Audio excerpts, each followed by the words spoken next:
that we have a lot of support So, in, actually. Or the hello, world. everybody. I'm here. I made it. We had some technical challenges. No, my home studio is not bombed tonight. Hello, everybody. Tonight's a very serious evening. I first just want to say we have to, regardless of your opinion of this operation, which I do want to hear about, this operation was done seamlessly. And you better believe the military capacity and military might of the U.S. military was on full display for the world to see. This is an operation that really only the U.S. military can handle. And not even the Russian military would be able to do something like this. And I got to be honest, like, we did not even know what happened until it announced. Now, I had my phone off because of Shabbat, but now that I'm looking back at text, I was getting a little bit... Everything really big happens on Shabbat, like the Trump assassination. Trump getting shot. No, the other Trump assassination. No, exactly. Yeah. Don't get me started. So it's like, and so I was getting some, I like three hours ahead of time, I was starting to get some like, hey, game on, but I didn't know because my phone was off and I have no regrets. So first of all, only the U.S. military would have been able to pull this off. And honestly, you know, we've kind of there's been some doomerism about the U.S. military. Like, oh, it's super weak, it's super woke. Well, actually, at the top levels, for top level sophistication, like operations like this. We still, for the most part, if it really matters, if it's like you have to fly the bomber that drops the bunker buster, or you have to be the special forces who rescue the president when he's kidnapped, those guys are pretty good. Yes, and it's not great to have only those guys be the absolute best if that's what's happening. But and God bless these pilots. It's a very difficult operation, and they crushed it. And so now to the and it's not at all to an easy assignment. So I sent out a couple tweets, and this is my personal perspective on this. And the president's going to be going live in about 20 minutes because his address is going to matter a lot. This is going to be one of the most important presidential addresses of the last 10 years, and definitely one of the most, if not the most important, primetime presidential address in President Trump's career. President Donald Trump has been clear for 20 years that Iran will not get a nuclear weapon. For 20 years, he has said that. Iran will not get a nuclear weapon. Now, for some people that are criticizing President Trump, your criticisms would have more potency if President Trump did not try to have a diplomatic solution beforehand. There was a 60-day diplomatic window, and Iran was just playing games. They were just going wishy and washy. I don't know if you want that. And President Trump said, look, on day 61, you're not going to like what happens. President Trump let Israel off the leash, and Israel did what Israel did. And President Donald Trump, he was very, very patient. He had a lot of restraint. Now, understand, this is not yet a settled issue at all, because some people are still calling for regime change. Oh, go for the head of the snake. President Donald Trump has actually said, we are not going to do that. We are not going to do regime change. And for those of you just tuning in right now, I do want to hear from the audience. Can you email me right now, freedom@charliekirk.com? Did you vote for President Trump, number one? And number two, do you support this operation tonight? I'm curious. I want to hear from you. freedom@charliekirk.com. We're going to get probably 10,000 emails in the next couple of minutes. freedom@charliekirk.com. I have my email inbox up here, and I'm going to read them. And so it is very tempting and very easy to do armchair quarterbacking in an operation like this. Oh, he should have done this. Like, spare me. He had the weight of the world on his shoulders. Now, understand how it is presented. If Iran were to get a nuclear weapon and proliferate nuclear technology, the chances of them using it is one thing, but it changes how seriously you must take that nation immediately. Like, we have to take Pakistan a lot more seriously just because they developed a nuclear weapon. So here you have a terrorist state that could potentially have a nuclear weapon. And when Trump speaks, you should absolutely listen. President Donald Trump in November of 2011 said, quote, Iran's quest for nuclear weapons is a major threat to our nation's national security interests. We can't allow Iran to go nuclear, period. Now, the tweet that I sent that has gone very viral, I'm going to read for you right on air. And it's very simple. And no, by the way, no one should be, I don't like I think that we have a very moderate, very America first perspective here. And let me tell you kind of the two different camps that I can't stand online right now. Number one is the rejoicing. People that are just overly celebrating. No, guys, got to have humility with this. These things can escalate. Americans can die. Simultaneously, the people that are just doomerism. Oh, this is World War III. Guys, come on. No. Sometimes in life, there's more than just a sloppy binary. And especially in this situation, you must have a lot of heaviness. And say, okay, first of all, Great for the American troops. President Trump had the weight of the world on his shoulders, sitting in the Oval Office looking at two separate options. And he made the choice with prudence and decisiveness and practicality. And he saw this as a threat to United States national interests. Here is my tweet. Iran gave President Trump no choice. For a decade, he has been adamant that Iran will never get a nuclear weapon. Iran has decided to forego diplomacy in pursuit of a bomb. This is a surgical strike, operated perfectly. President Trump acted with prudence and decisiveness. Now, additionally, there's another, let's actually read President Trump's Truth Social, which, by the way, is the first we heard of it. This is how amazing these B-2 bombers are. None of the Iranian, no one even knew. Like there was, I think when like Israel launched their initial strikes, there was like people in Lebanon being like, oh yeah, I see the planes. Like, there's planes are flying overhead. This was just like, okay, 90 minutes later. And by the way, we're live on Real America's Voice. We have 47,000 on YouTube. We're live on Rumble. I want to hear from you. freedom@charliekirk.com. Do you support what America did tonight? freedom@charliekirk.com. I'm going to read the emails in a second here. And so here's what Donald Trump said. It was the Truth Social heard around the world. And the Truth Social heard around the world is this. We have completed our very successful attack on 3 nuclear sites in Iran, including Fordow, Natanz, and Isfahan. All planes are now outside of Iranian airspace, and our payloads of bombs was dropped on the primary site. Bombs, all capitalized, by the way. All planes are safely on their way home. Congratulations to our great American warriors. There is not another military in the world that could have done this. Now is the time for peace. Thank you for your attention to this matter. He always says it I love that. way, yeah. Now, and by the way, the President Trump doing this, he's also had another one following up saying that Iran better not respond. So now really all eyes are on Iran at this point. Iran has a lot of options. I have heard estimates from people in the intel world that there could be upwards of 1,000 sleeper cells here in America. Could be. Again, that could be fear-mongering. That could be BS. It could be 0. It could be 100. But we don't know because Joe Biden had a wide-open border. And that, by the way, that President Trump had to factor that into his decision. In some ways, you're almost kind of pinned up against a wall when you do something like this. Like, hey, if you bomb Fordow, all of a sudden Joe Biden's open border invaders might come after you. Number 2, right now, the prayers need to go for the American troops that are in U.S. bases within Iranian ballistic missile proximity. Can we put up a map there, Blake? There definitely is one in Qatar. So the Qatar air base is outside of Doha. It's in the middle of the desert. So Qatar is one of the smallest of the Gulf states. You can actually see Qatar right there on the southern part of your map. It's right between the Persian Gulf. From the northernmost point of Qatar to Iran, it's only like, what is that, Blake, 250 miles maybe? Mm-hmm. I'm approximating. So the American Air Force Base is very, very remote. That is a juicy potential target for Iran. Now, Iran actually has a warmer relationship with Qatar than they do Saudi Arabia, so that would be potentially a very risky thing. Now, remember, though, and this is a very important component, when Donald Trump took out Soleimani in 2020, Iran did try to kill American troops. It was not just performative. In fact, I was talking to a high-level guy in the U.S. government last night, and he says, Charlie, you might not remember, when we took out Soleimani, as soon as we took out Soleimani, all the bases are on high alert. So here's how this works. All the bases go on high alert. Right now, they have all the planes fully, literally, they have engines running. They have cars ready to go. You could tell when a ballistic missile is taking off, and because of our technology, we could tell within a couple of miles where that ballistic missile is going to go. So we have right now full radar capacity all over Iran. As soon as a ballistic missile starts going, because the ballistic missiles have to go up and they go down, right? They're different than javelins, right? Where they can kind of go a little bit more horizontal. These go up, they go down.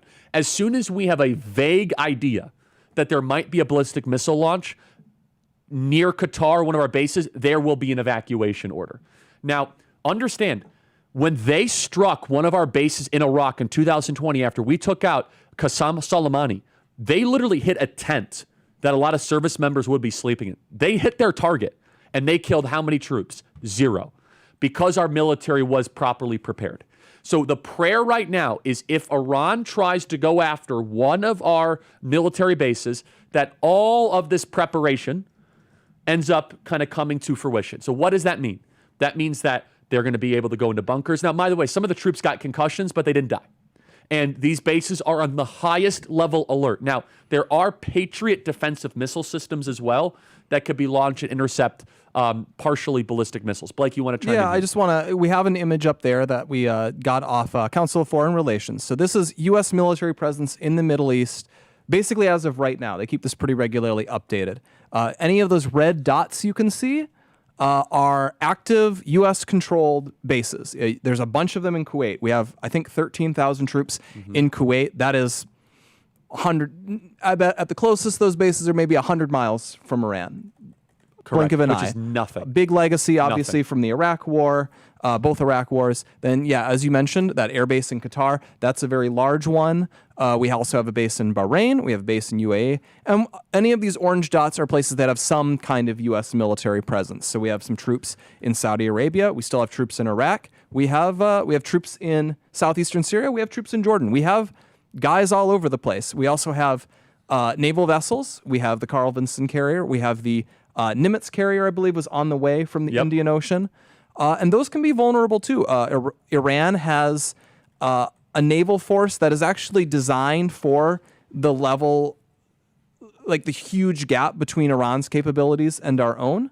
They have a lot of motorboats. They have guys who can, frankly, do suicide attacks on our ships. So if they decide to go very aggressive, you might see something where... And sleeper cell. I know that you might roll your eyes. Some people roll their eyes at sleeper cells. But let's just put it this way.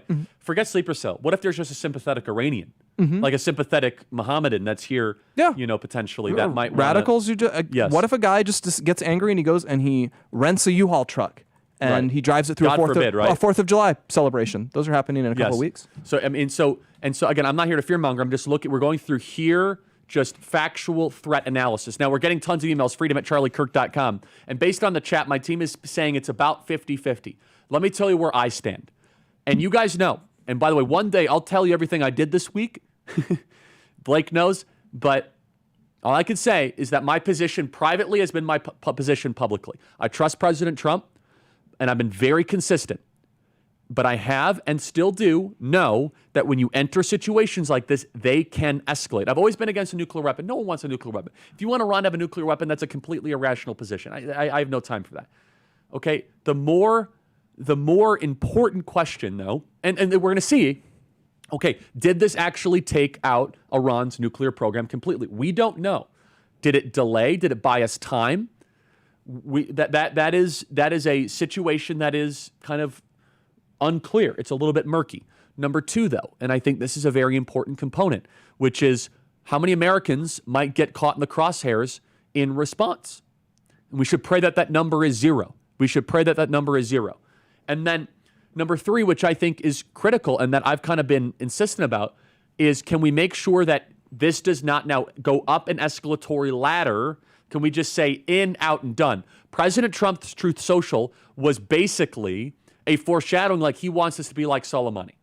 I take your guy out, you go launch some missiles, we're done.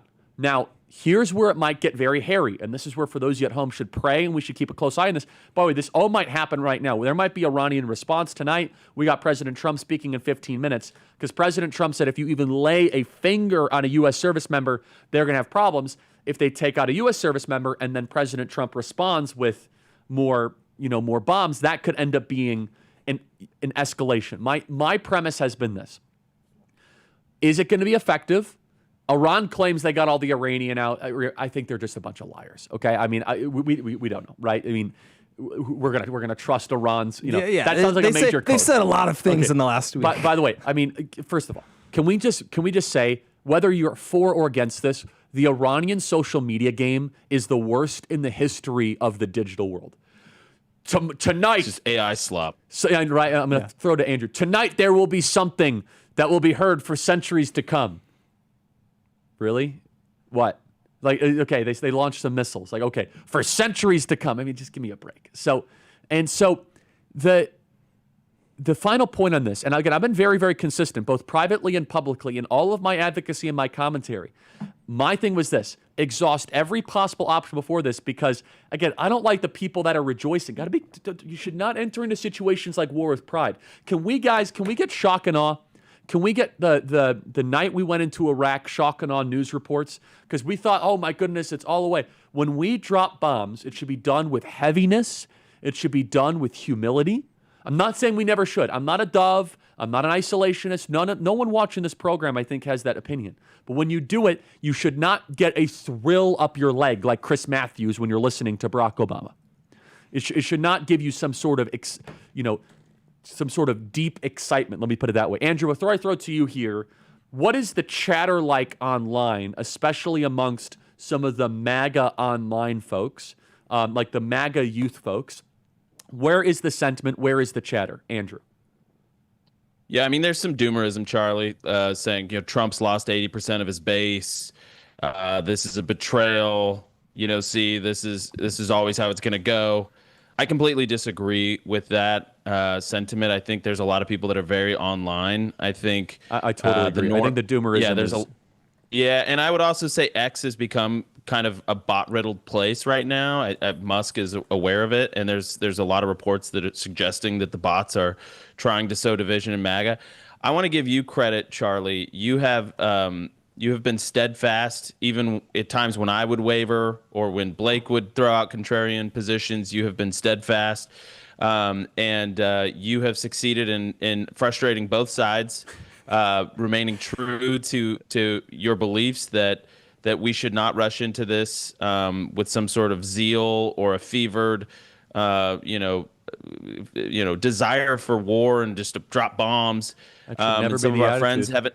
Yeah, some of our friends haven't understood it. A lot of our enemies have doubted your position, and I just want to say it's been consistent and sincere, and you've had the president's back in spite of that. And I want to give you a hat tip because you don't get enough credit for that, Charlie. Well, it's really, been truly. Thank you. It means a lot, and it's been a unusual week because I've had friends in different camps annoyed, and it seems that everyone that isn't like either no intervention or like hyper intervention actually has been very appreciative. And by the way, the show is doing better than ever as a result. People seem that are very, I think, fair and nuanced and take measuring in the complexities has been, very well received. So that's very kind, Andrew. Thank you. And by the way, so tonight, my take is very simple.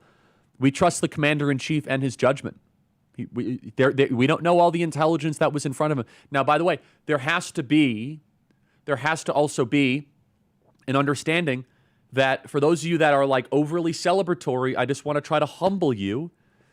You don't know how tonight is going to end. You might say, tonight is an awesome night. It is in some ways so far, but we don't know how tonight's. Can we get some of the B-roll here? Basically, I mean, Fordo looks like Mordor. I mean, it's just, can we get some of that B-roll up on screen? Yeah, they had some of Isfahan. Let's play the Isfahan B-roll that we had. Yep. And Trump is speaking in 10 minutes, by the way. So yeah, we'll so in obviously 10 be minutes, we're watching going to that. take that live. And by the way, I'm texting with all the guys in the admin right now, trying to get a pulse. I'm, texting with all the main, all the main decision makers and stakeholders. We're going to get Jack Posobiec on here in a second. And so the situation that's where we're seeing right now. We just want to make sure all that is real B-roll, by the way, as we're playing it. So it says it looks very odd or I don't know what we have that is. sound. No, It looks yeah. strange. So I don't know. So what happens next? Here's the best case scenario. The best case scenario is that on July 4th, everyone forgets about this. It kind of just goes into our memory. There is no real stickiness. There's really no permanency to all of this. And, we get to say, okay, we move on. Iran has been completely derailed. A kind of worst case scenario is that this escalates and that it forces our hand in a situation that we might not like. But Iran, they're playing with fire here. If Iran decides to get engaged and gets involved, boy, that will not be a good decision for them. Can we get Netanyahu's speech here? Netanyahu has said, quote, "Congratulations, President Trump." I do want to hear from you also, though, in the audience, supportive, not supportive, and also, do you remain pro-Israel? I am curious, has this changed your opinion at all of whether or not you are in favor of Israel? freedom@charliekirk.com. I'm reading all the emails live. I'm scanning through them, freedom@charliekirk.com. So let's first go here. This is actually a very important map. This is in They say Farsi. That's the speech, the dialect in Iran. So this is Iranian state TV displaying a map of U.S. military bases in the Middle East, promising retaliation. So these are a lot of sitting ducks, but understand they're sitting ducks. But as soon as they know that there's going to be a launch, airplanes will get up in the air. Back when they did this with the Iraqi retaliation, when they went after a Iraqi base, they were literally boom, boom, boom, boom. There were 15 planes that got up in the air, and they literally circled in the air, Blake, until the ballistic missiles hit. And they actually hit where the planes were. Now, the most important and trickiest part was, where do you land the planes? And so there were some close calls, actually. So they were circling. 15 planes were circling. They hit the runways because they were going after all these guys, the ballistic missiles were. And so they had to go find runways that were long enough to be able to land like F-16s. An untold, amazing story of the response to the Soleimani. So here's Iranian state TV. Mr. Trump, you started it, and we will end it. Look how many military bases there are within ballistic missile range. Play cut 252. Oh, it's just B-roll. Okay. So the U.S. has committed a crime against Iran by violating Iran's airspace, and it has no place in the West Asian region. The President of the United States, you started it, and we will finish it. Okay, great. Okay, great. These guys are a lot of talk, by the way. They've been nothing but talk since Israel has bombed them. Blake. Yeah, I just want to flag. We got this donation on Rumble from Sir Ianokai, but he says he is messaging with people close to where the bombs dropped. Don't know if this is true, but he's saying it. Even though scary, they are happy America dropped the bombs. He says 80% of Iran, I assume, don't support the current regime, love America, and want peace. I think we would all be very happy if that's true. I would caution. I think it's very easy for people to believe this because who are the Iranians you're most likely to have contact with? It's going to be the people who are most open to the West, most pro-Western, probably the most urbanized. This is a country of 92 million people. And I think you can easily imagine that, say, when you're talking about America. Yes. Imagine someone who's like, well, I live in Brooklyn, and everyone I know hates Trump. Trump has a 0% approval rating. There's no people who like Trump. Yeah, okay, go to rural Ohio, go to the Dakotas, go to Montana. Iran has its equivalent of all those places. So I'd say the emails are about 50-50 right now, support and oppose. Now, if you email me, freedom@charliekirk.com, I want to hear from you. Please include your age. Please include your age. I'm curious if the age has any determining factor of whether you support or oppose this. And you might say, Charlie, do you support or oppose this? I support President Trump. That's my answer. I know the man. He's the commander-in-chief. He's the man for the hour, and he's had the weight of the world on his shoulders. So in a situation like this, I support my friend, and he's had my back, and I have his. That's my perspective. By the way, I also look at this and I say, and I understand the arguments of people that, don't intervene and all that. I get it. But boy, have we not exhausted so many diplomatic channels and options. Here is Netanyahu, 261, praising and congratulating President Trump. Play cut 261. Congratulations, President Trump. Your bold decision to target Iran's nuclear facilities with the awesome and righteous might of the United States will change history. In Operation Rising Lion, Israel has done truly amazing things. But in tonight's action against Iran's nuclear facilities, America has been truly unsurpassed. It has done what no other country on earth could do. History will record that President Trump acted to deny the world's most dangerous regime the world's most dangerous weapons. His leadership today has created a pivot of history that can help lead the Middle East and beyond to a future of prosperity and peace. President Trump and I often say, peace through strength. First comes strength, then comes peace. And tonight, President Trump and the United States acted with a lot of strength. President Trump, I thank you. The people of Israel thank you. The forces of civilization thank you. God bless America. God bless Israel. And may God bless our unshakable alliance, our unbreakable faith. So Interesting wardrobe choice, the red tie. Yeah. If you search Bibi's speech, he almost always wears a blue tie that matches the Israeli flag, of course. No, he did wear a red tie when he met with President Trump in the cabinet room at one time. So maybe I'm reading too much into it. And so, by the way, we are about 180 seconds out from the scheduled start of President Trump's speech that he will be giving here. By the way, let me just say, I'm going to be listening to every word, every syllable. And you're going to want to tune in here right when President Trump is done, because we can decode and kind of give you a little bit of an interpretation of what's going on, I think, better than anybody else. Because, I mean, look, I've known the man for 10 years, and I've spent a lot of time with him. I just saw him this last week. And so this is going to be one of the most important, one of the most high stakes, one of the most pressure-filled, one of the most important speeches in President Trump's career. In fact, I could make an argument this is one of the highest stakes foreign policy primetime addresses since Barack Obama addressing the nation when he took out Osama bin Laden. Do you remember where you were in that? I remember where I was. So, true story, I was in Greece on a study abroad, so I was asleep when it happened. I remember watching it. It was big league stuff. And then, since that address, Barack Obama addressing the annihilation of Osama bin Laden, the whole country cheered. I think this is the largest, let's just say the biggest, not largest, the biggest, highest stakes moment of foreign policy. The stakes are a lot higher than the stakes Obama. By the way, Obama could just spike the football. He's dead. Yeah. No, I'm saying, but that was very memorable, very historic. Now, it's going to be very interesting. Will President Trump do this from the Oval? Will he do this from the East Room? Jack, I might cut you off at any time here. We have the legendary Jack Posobiec here. Jack got right into the chair. Jack, just from a military standpoint first, we have plenty of time to break apart all of the politics here. Jack, what are you seeing and hearing? Phenomenal precision on behalf of the U.S. military. And if I cut you off, it's because President Trump will go live. Jack. Well, Charlie, of course, and yes, we're all waiting to hear President Trump go live.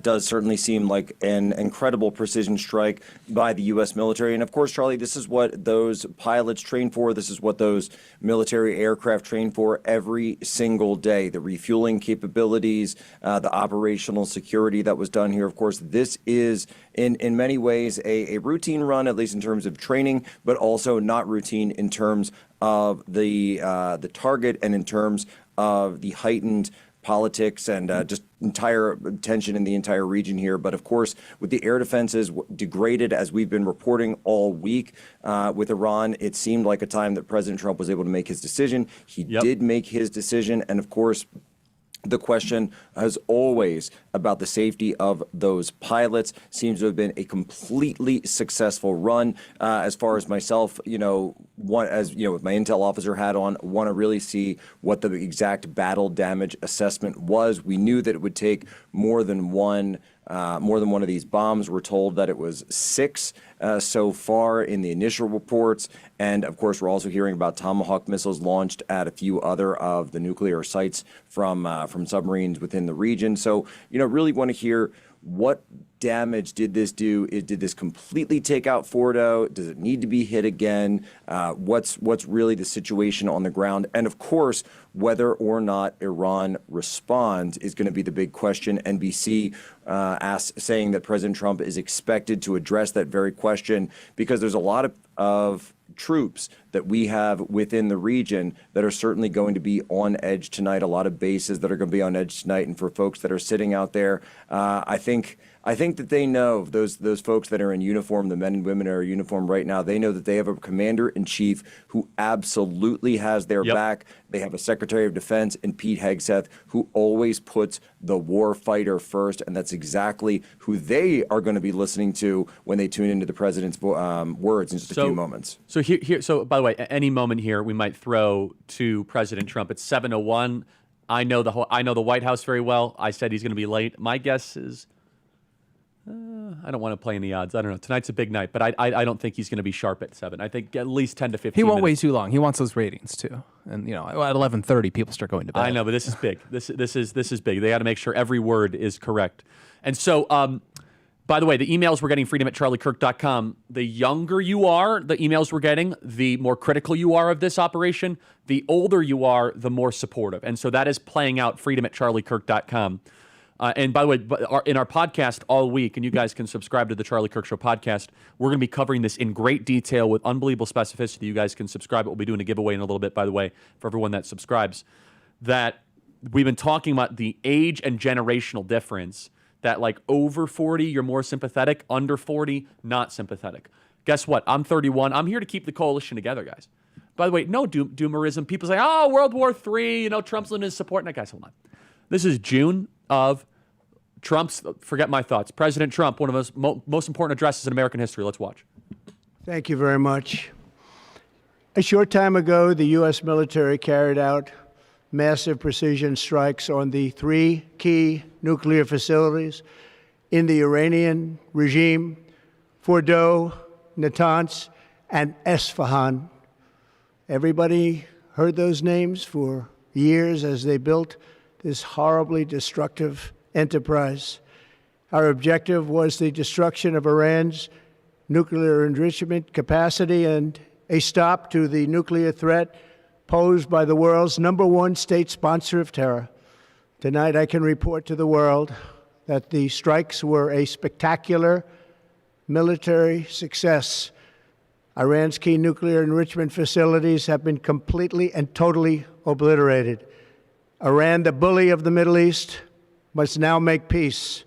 If they do not, future attacks will be far greater and a lot easier. For 40 years, Iran has been saying death to America, death to Israel. They have been killing our people, blowing off their arms, blowing off their legs with roadside bombs. That was their specialty. We lost over 1,000 people, and hundreds of thousands throughout the Middle East and around the world have died as a direct result of their hate. In particular, so many were killed by their general, Qasem Soleimani. I decided a long time ago that I would not let this happen. It will not continue.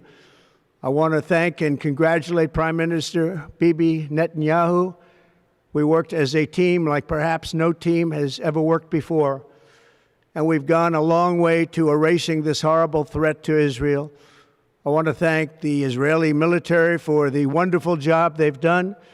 And most importantly, I want to congratulate the great American patriots who flew those magnificent machines tonight, and all of the United States military on an operation the likes of which the world has not seen in many, many decades.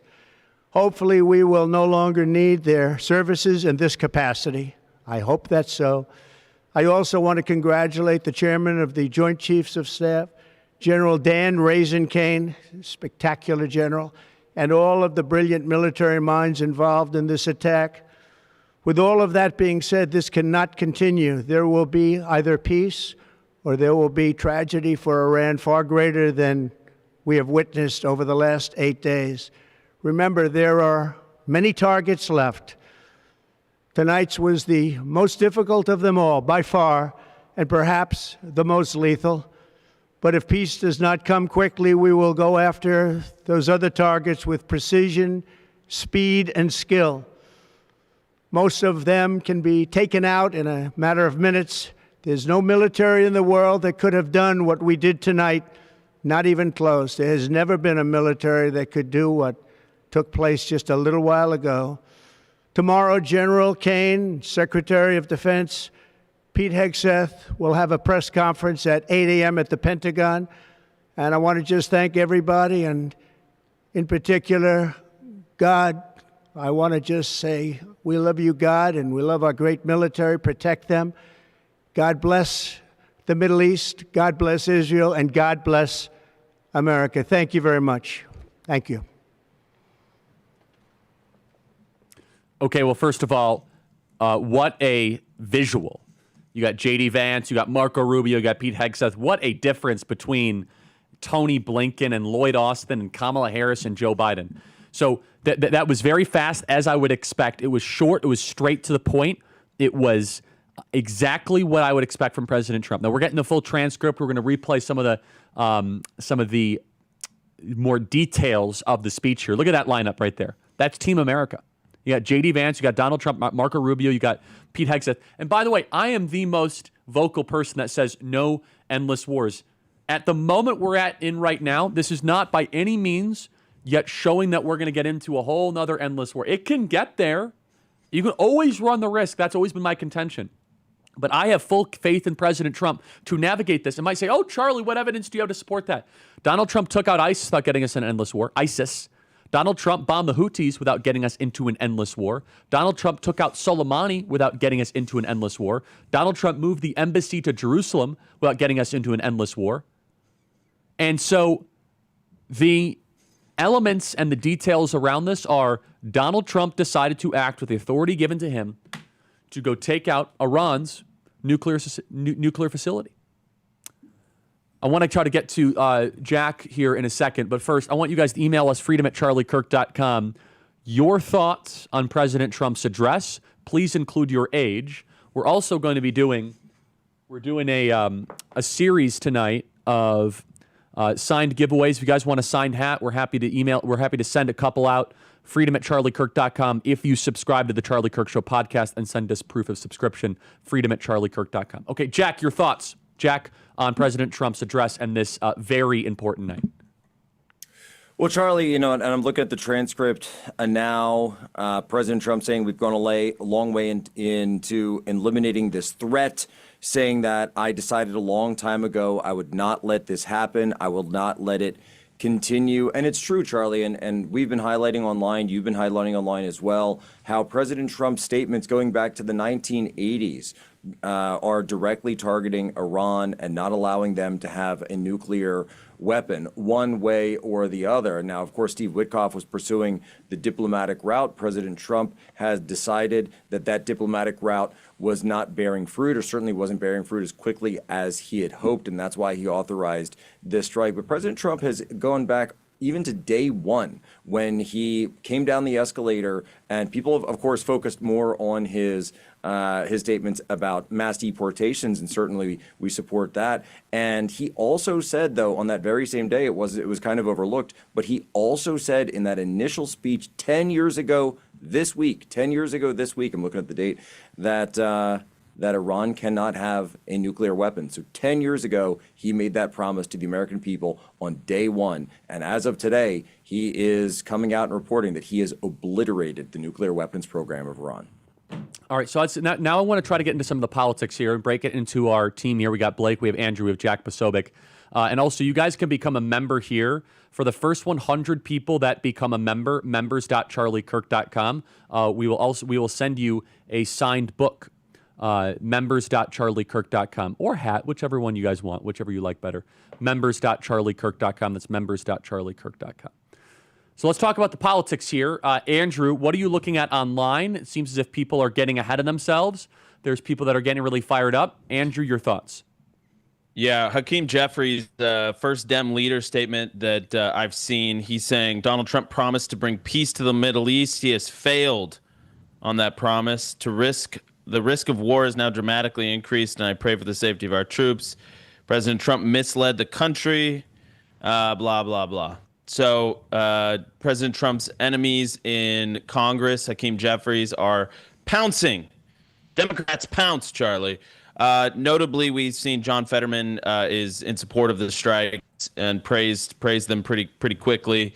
I think there's a lot of support that's consolidating around President Trump right now. A lot of people saying we trust him, wait and see. That's basically the gist. There is some doomerism, losing all of his base. What I'm seeing is it's less than I would have predicted. And so I think that's a good sign that, and listen, I said this before you joined the stream, Charlie, I think President Trump is going to rally the base around him.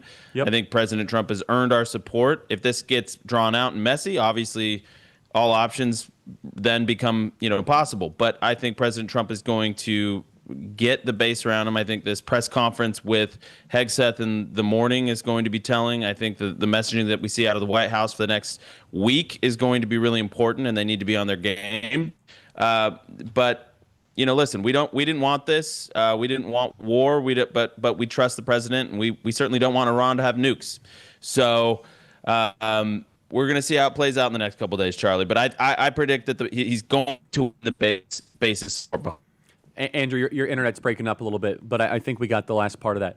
And so now there's some people that are doing super chats. Some are pretty hostile. Some are definitely But hostile. I mean, look, we have to get the variety of opinion here. Yeah. I can read some of yeah, them if you want. read some Yeah, of them. so, By the way, these are not Blake's opinions. These are people that So pay I'm just for it. going to be read, clear. a lot of these are from YouTube. I'll thank you. Blackest Panther says, this is the same excuse they used to get us to invade Iraq. It's a reasonable argument. I think it's a little different. The the it is nuclear different. program is at least real. 100% real. No one disputes it as real. The weapons of mass destruction were It is was clearly, I mean, even Iran is like, we got the uranium out. Not a thing with Iraq. So we should at least acknowledge that. And can I make one other differentiation? Like President Trump has said no ground troops. Iraq was a purely like a majorly ground troop. And so far that hasn't happened, and we would definitely all oppose that. ASFX donated $10. He says, I thank God that Trump is supportive of the idea that people who chant death to America should not have nukes. Thank you for that. Let's see. Ricky, thank you for $5. I can't read yours because you have a swear word in it, and this is a family-friendly broadcast.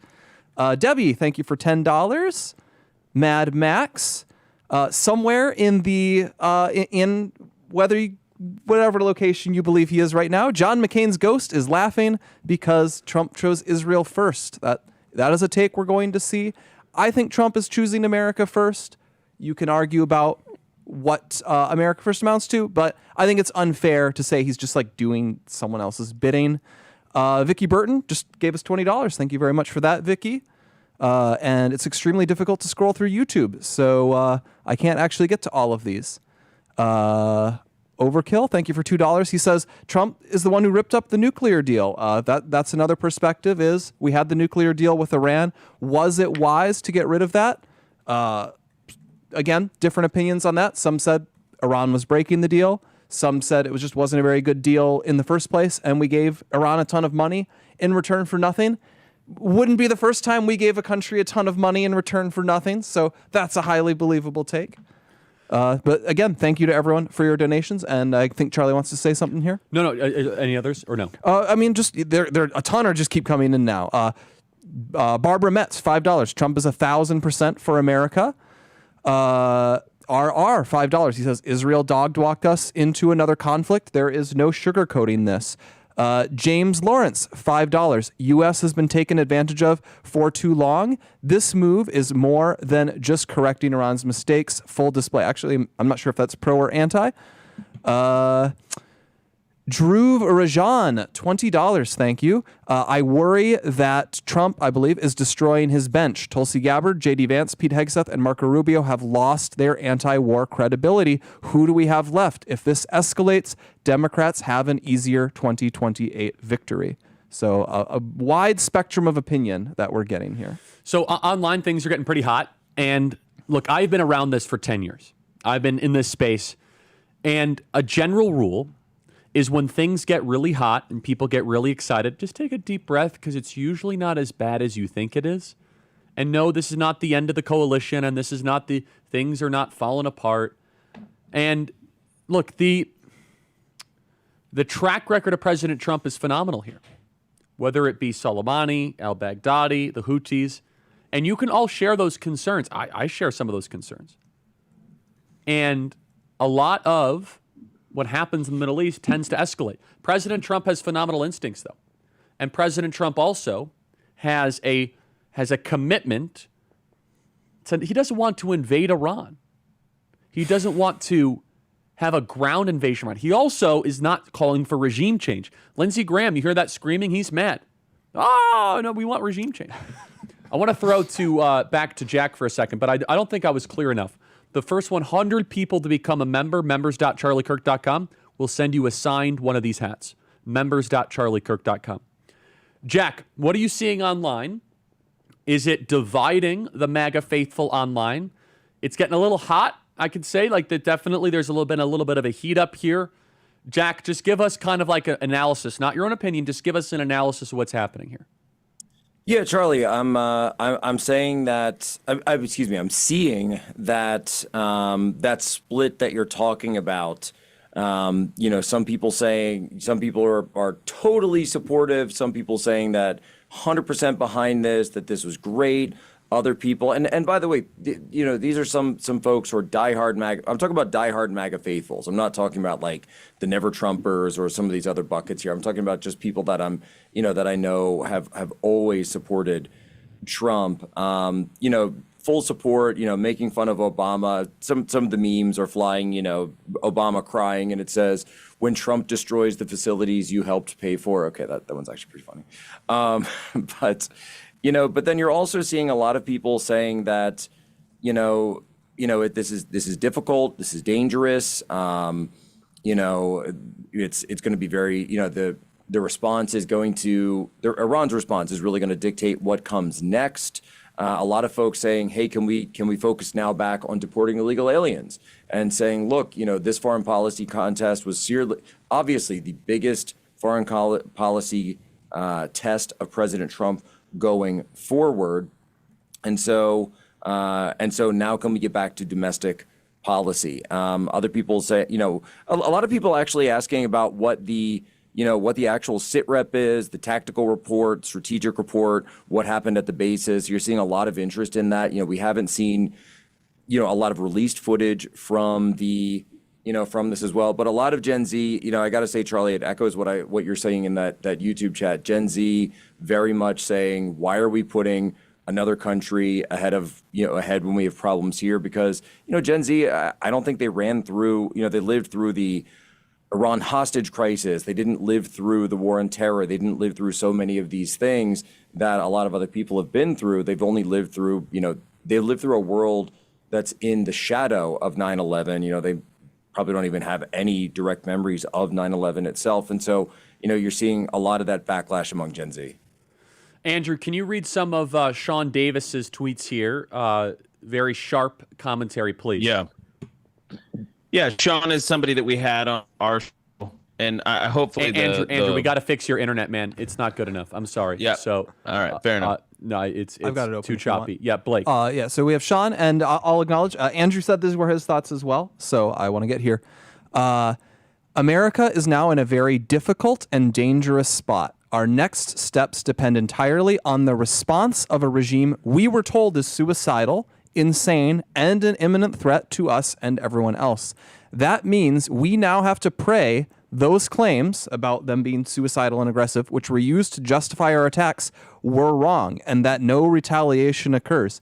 A thing I don't hear a lot, this is now me talking, like modern Iran, the reason Iran is Shia, it was founded by kind of I don't know how else to describe it, like an apocalyptic Islamic movement. There was the founder of modern Iran claimed he was the Mahdi, who's kind of a messianic figure in Islam, that he is basically the 12th Imam returned who will kind of bring about the end of the world. And multiple Muslims since have claimed to be that figure, but like the founder of modern Iran claimed he was that, and then he lost a big battle, and he really believed it, and I think he died an alcoholic basically as a result. But so yeah, you have, their legacy is they follow a religion that kind of has a vision of what the end of the world will be like, and it involves a messianic Islamic figure destroying the enemies of Islam. And we do have to worry, like, will they embrace this apocalyptic ideology in the face of U.S. strikes, or will they think, okay, things are getting a little too hot, like, let's take the hand that is offered to us? And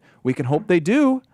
But I feel like America's offered them a hand quite a few times. President Trump signaled repeatedly, I would like to not bomb you. Please do not make me bomb you.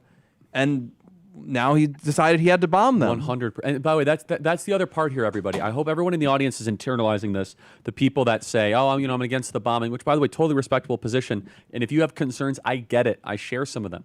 But if you're just inherently against this, let me just kind of press pause. Trump exhausted a diplomatic channel on multiple occasions, and Iran was not interested in it. Why was Iran not interested? Because they really thought, for whatever reason, President Trump was not going to do this.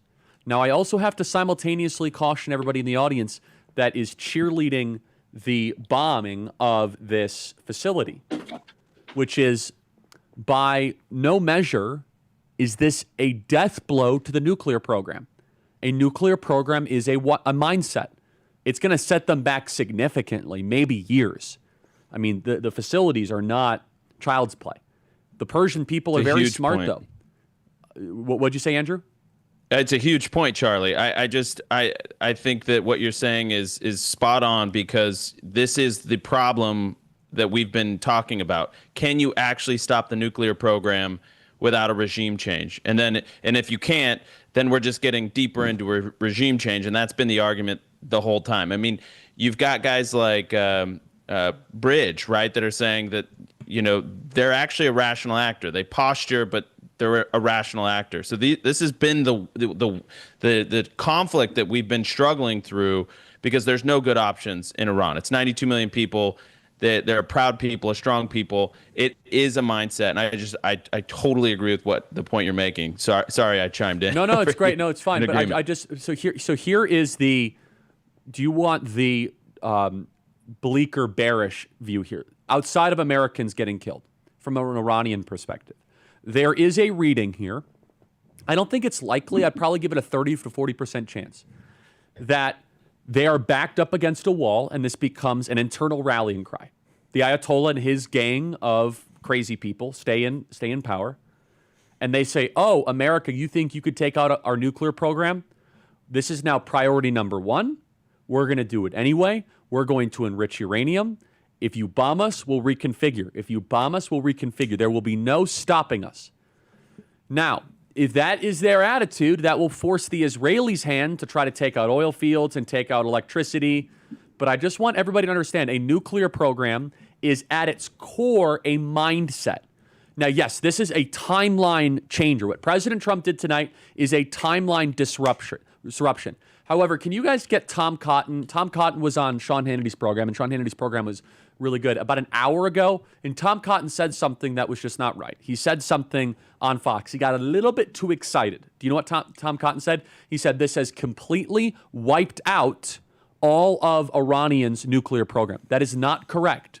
What it has is it knocked out their nuclear capabilities. So I'm going to educate you guys on something. There's two different words here, and they matter. Nuclear program, nuclear capability. Those are not the same thing. So one would be like, let's just use a football analogy. If you bomb a practice field, you have just bombed a football field's football capability, but they still have a football program. Yeah. They can adjust. A football team is the players, it's the mindset, coaches, it's the philosophy, the general knowledge. You know what a great example of this is? When the Marshall football team died in the plane crash. Yeah. Do you remember when the Marshall football team died in the plane crash back in like the 70s or 80s? The program actually was still alive. They decided to, we're going to bring more people on there. It was a great movie. What's that movie called? We Are Marshall. We Are Marshall. And so we got to read a lot of these super chats, but I just want all of you guys to understand that by the way, this might have delivered just about a demoralizing death blow where the Mullers are like, we're done. This is like, by the way, they took 20 years building Fordo and a ton of money. Now, here is the kicker, and then let's get there. What is the most important ingredient, everybody? The most important ingredient? Money.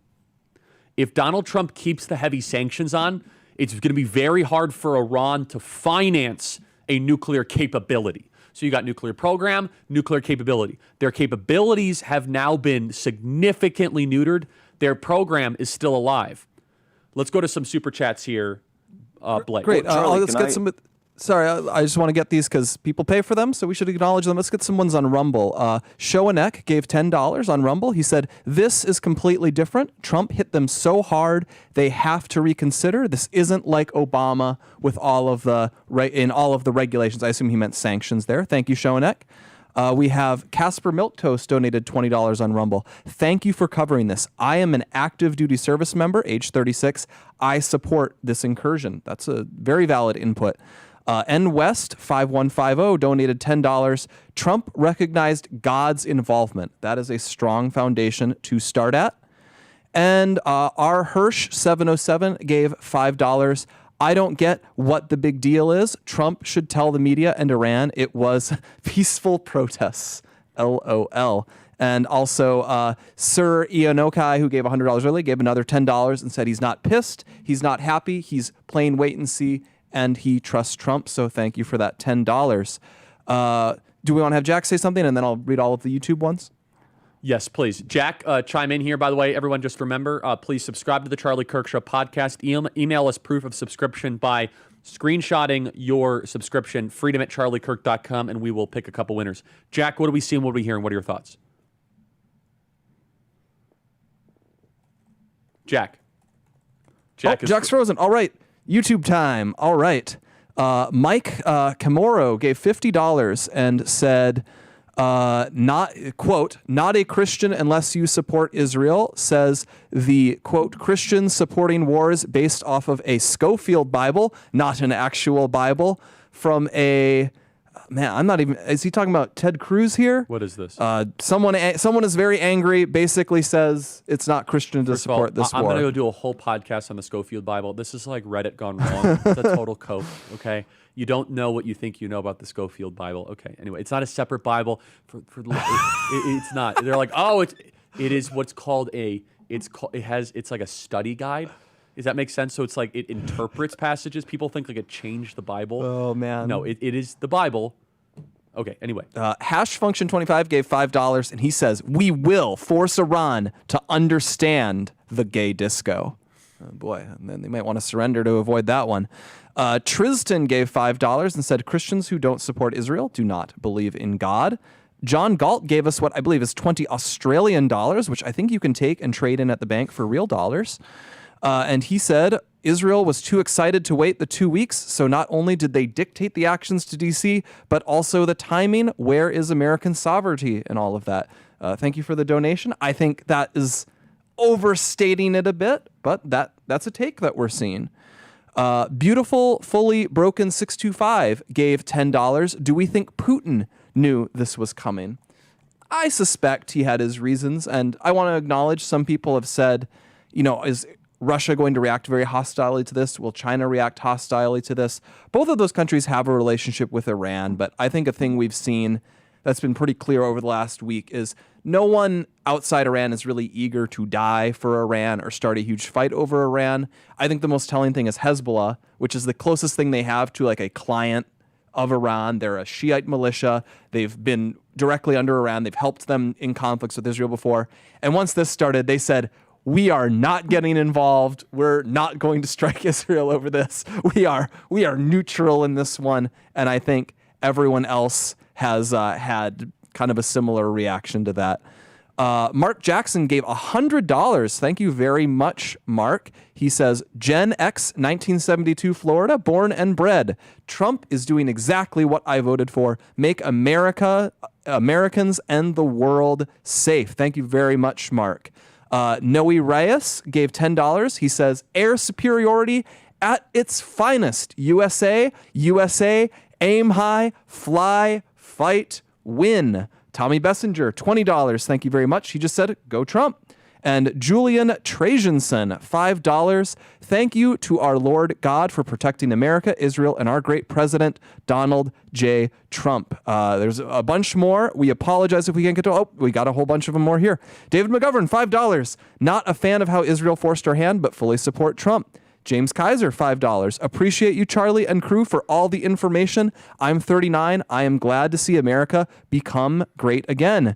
Craig Kesselder, $5. Ready for $200 per barrel of oil, bro. Well, we do make the most oil, so that'd be bad for the world, maybe not bad for us. Superstar 2025, $20. Charlie is awesome. Thank you for inspiring our youth. Can we get a picture with you? Well, if you come, I bet if they come to our events, sure they could.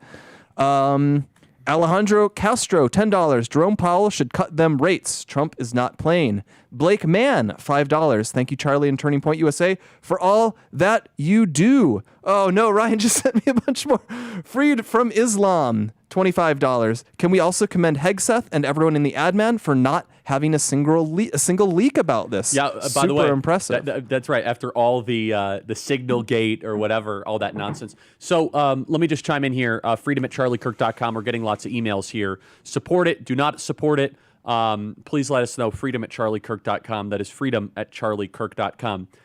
If you have any concerns about this, has President Trump not earned the benefit of the doubt here? That doesn't mean you have to agree with everything. That doesn't mean you have to agree with all the components here, but has President Trump not earned the benefit of the doubt at this moment?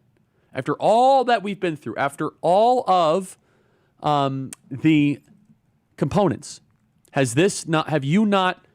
Donald Trump not shown you and demonstrated that he is not for foreign wars? Syria, ISIS, like go through the list here. Yeah, like we've done multiple strikes. I was with I remember I worked with Tucker at this time. 2017, we had that Assad gassed his own people. This crossed the red line. We've got to overthrow it. There was a lot of pressure on Trump to do a full regime change air campaign. And instead he said, okay, we've got to show we don't tolerate this. And so he did a limited missile strike, and that was it. And then a couple years later, they kind of whipped up, oh, we got to do regime change in Syria again. He did another wave of missiles, and that was it. Soleimani, he took out Soleimani. There was some, I think, as you said, they fired some rockets at our guys. I don't think anyone died, but, there was menacing gestures. Some people wanted us to escalate from that. Trump didn't. Summer 2019, they shot down one of our robots in the Persian Gulf, and some people said this was an attack on America. We had to topple the Iranian government over this, and Trump shrugged and said, no, we're not going to do that. So, and then of course ISIS, he went in, was decisive about it, but then totally dialed back. Afghanistan, some people wanted to extend that war forever. He pursued getting U.S. troops out, paving the way for a full withdrawal. And of course, Biden botched many aspects of that. But I think we agree it's a good thing we don't have thousands of troops still getting shot at in Afghanistan.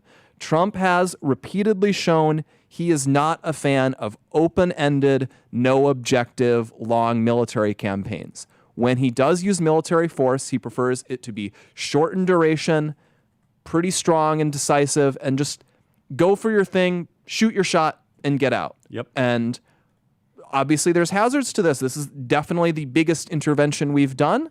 But as you say, I think he's earned some trust from us. Also, breaking news, unrelated, but big, Fred Smith, the head of CEO, has passed away. CEO of FedEx. Oh. Yeah. So Fred Smith was a great guy. I've actually always wanted to meet him.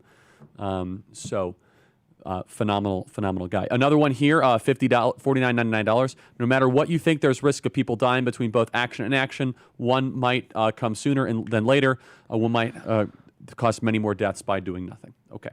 Do we have Jack, or has Jack dipped out, as you could say? They're doing airstrikes on all of our internet capability. Maybe that's the sleeper cells. By the way, the tech has just been just messed up. Okay, so let's get the map up here. Can we do a map break here? Can we just kind of show the entire... Can we get a new one of the Middle East, a topographical one? Can we, please? And also, let's get this. These are the Situation Room pictures up. There's Marco Rubio, who is both NSC and Secretary of Defense. There's Raisin Kane, Susie Wiles. It's amazing. Susie Wiles, who's an amazing person, goes from running campaigns to in situations like that. It's just awesome. I just like how Susie Wiles is She's so great. much less... Like, it just felt like every chief of staff we had in the first term was this, like, major character, and there was awesome. always this conflict. Susie Wiles is, like, there's not constant leaks involving her. We're not getting all these stories where, like, Susie Wiles is screaming at Trump or yelling at someone. Like, that's what we got with Kelly. Like, and then Kelly leaves, and he starts trashing Trump afterwards. We're not getting constant drama from the chief of staff this time around. Totally. And let's get that map break of the Middle East here. And by the way, I want to keep on hearing from you guys. freedom@charliekirk.com if you are just tuning in. Okay, so can we get one of the entire Middle East, not just of Iran, but we'll start there.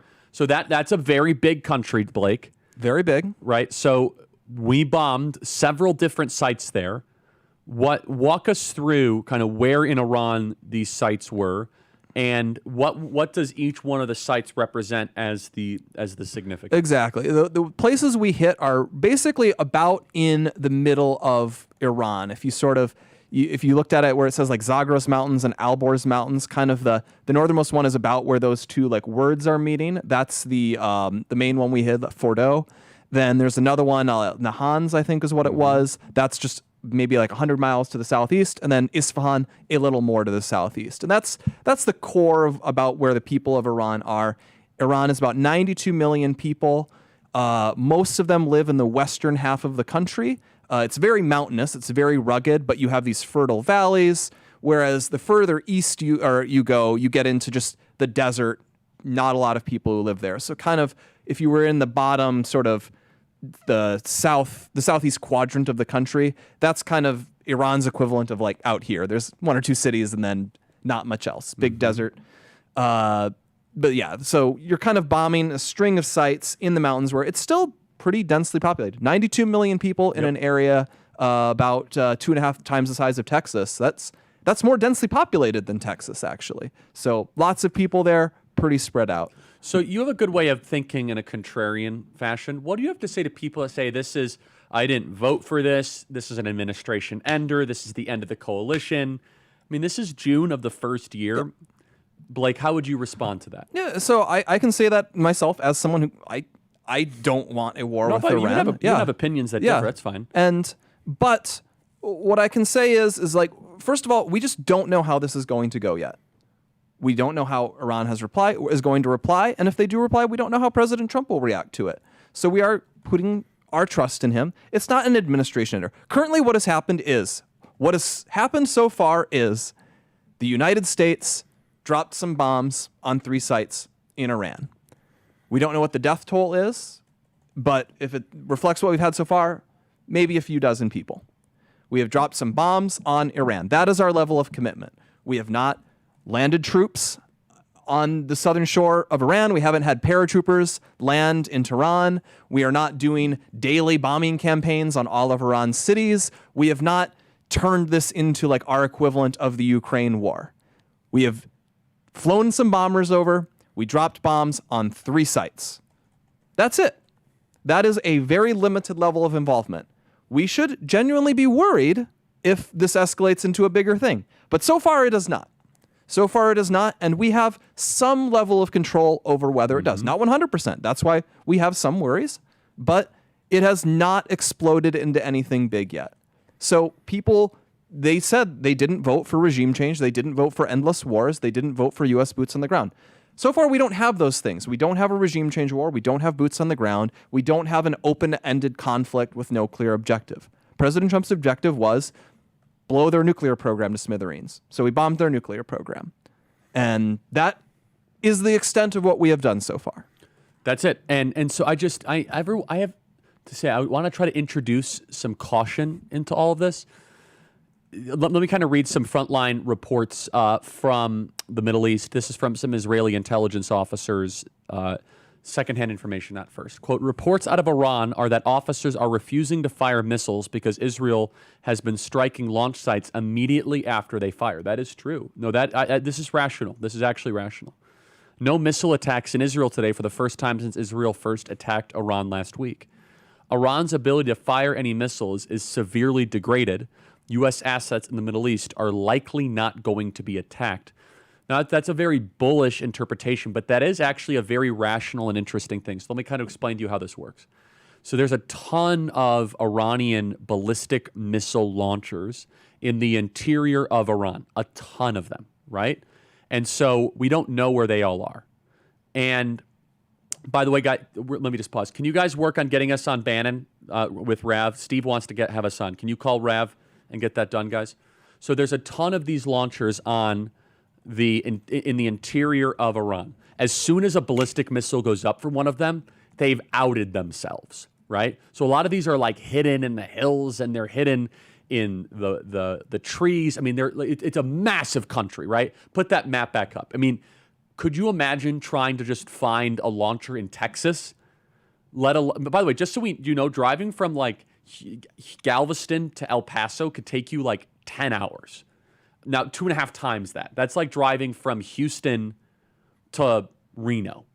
And with probably a crappier road network, too. Right, exactly. So as soon as one of these launchers goes up and it surfaces, then we now know from the air where it is, and then Israel takes it out. Okay. So therefore, if they want to take out American bases or try to take out American troops, they have to out themselves as a launcher. Yes. We have a new truth from President Trump 4 minutes ago. All caps, as is his way. Any retaliation by Iran against the United States of America will be met with force far greater than what was witnessed tonight. Thank you, Donald J. Trump, President of the United States. Yes. And so, by the way, that's a very predictable truth from Trump. And that's, by the way, that's exactly what he should be saying, and he means every single word. So that's some interesting intelligence. Let me read some other stuff here. Some other reports that I'm getting. So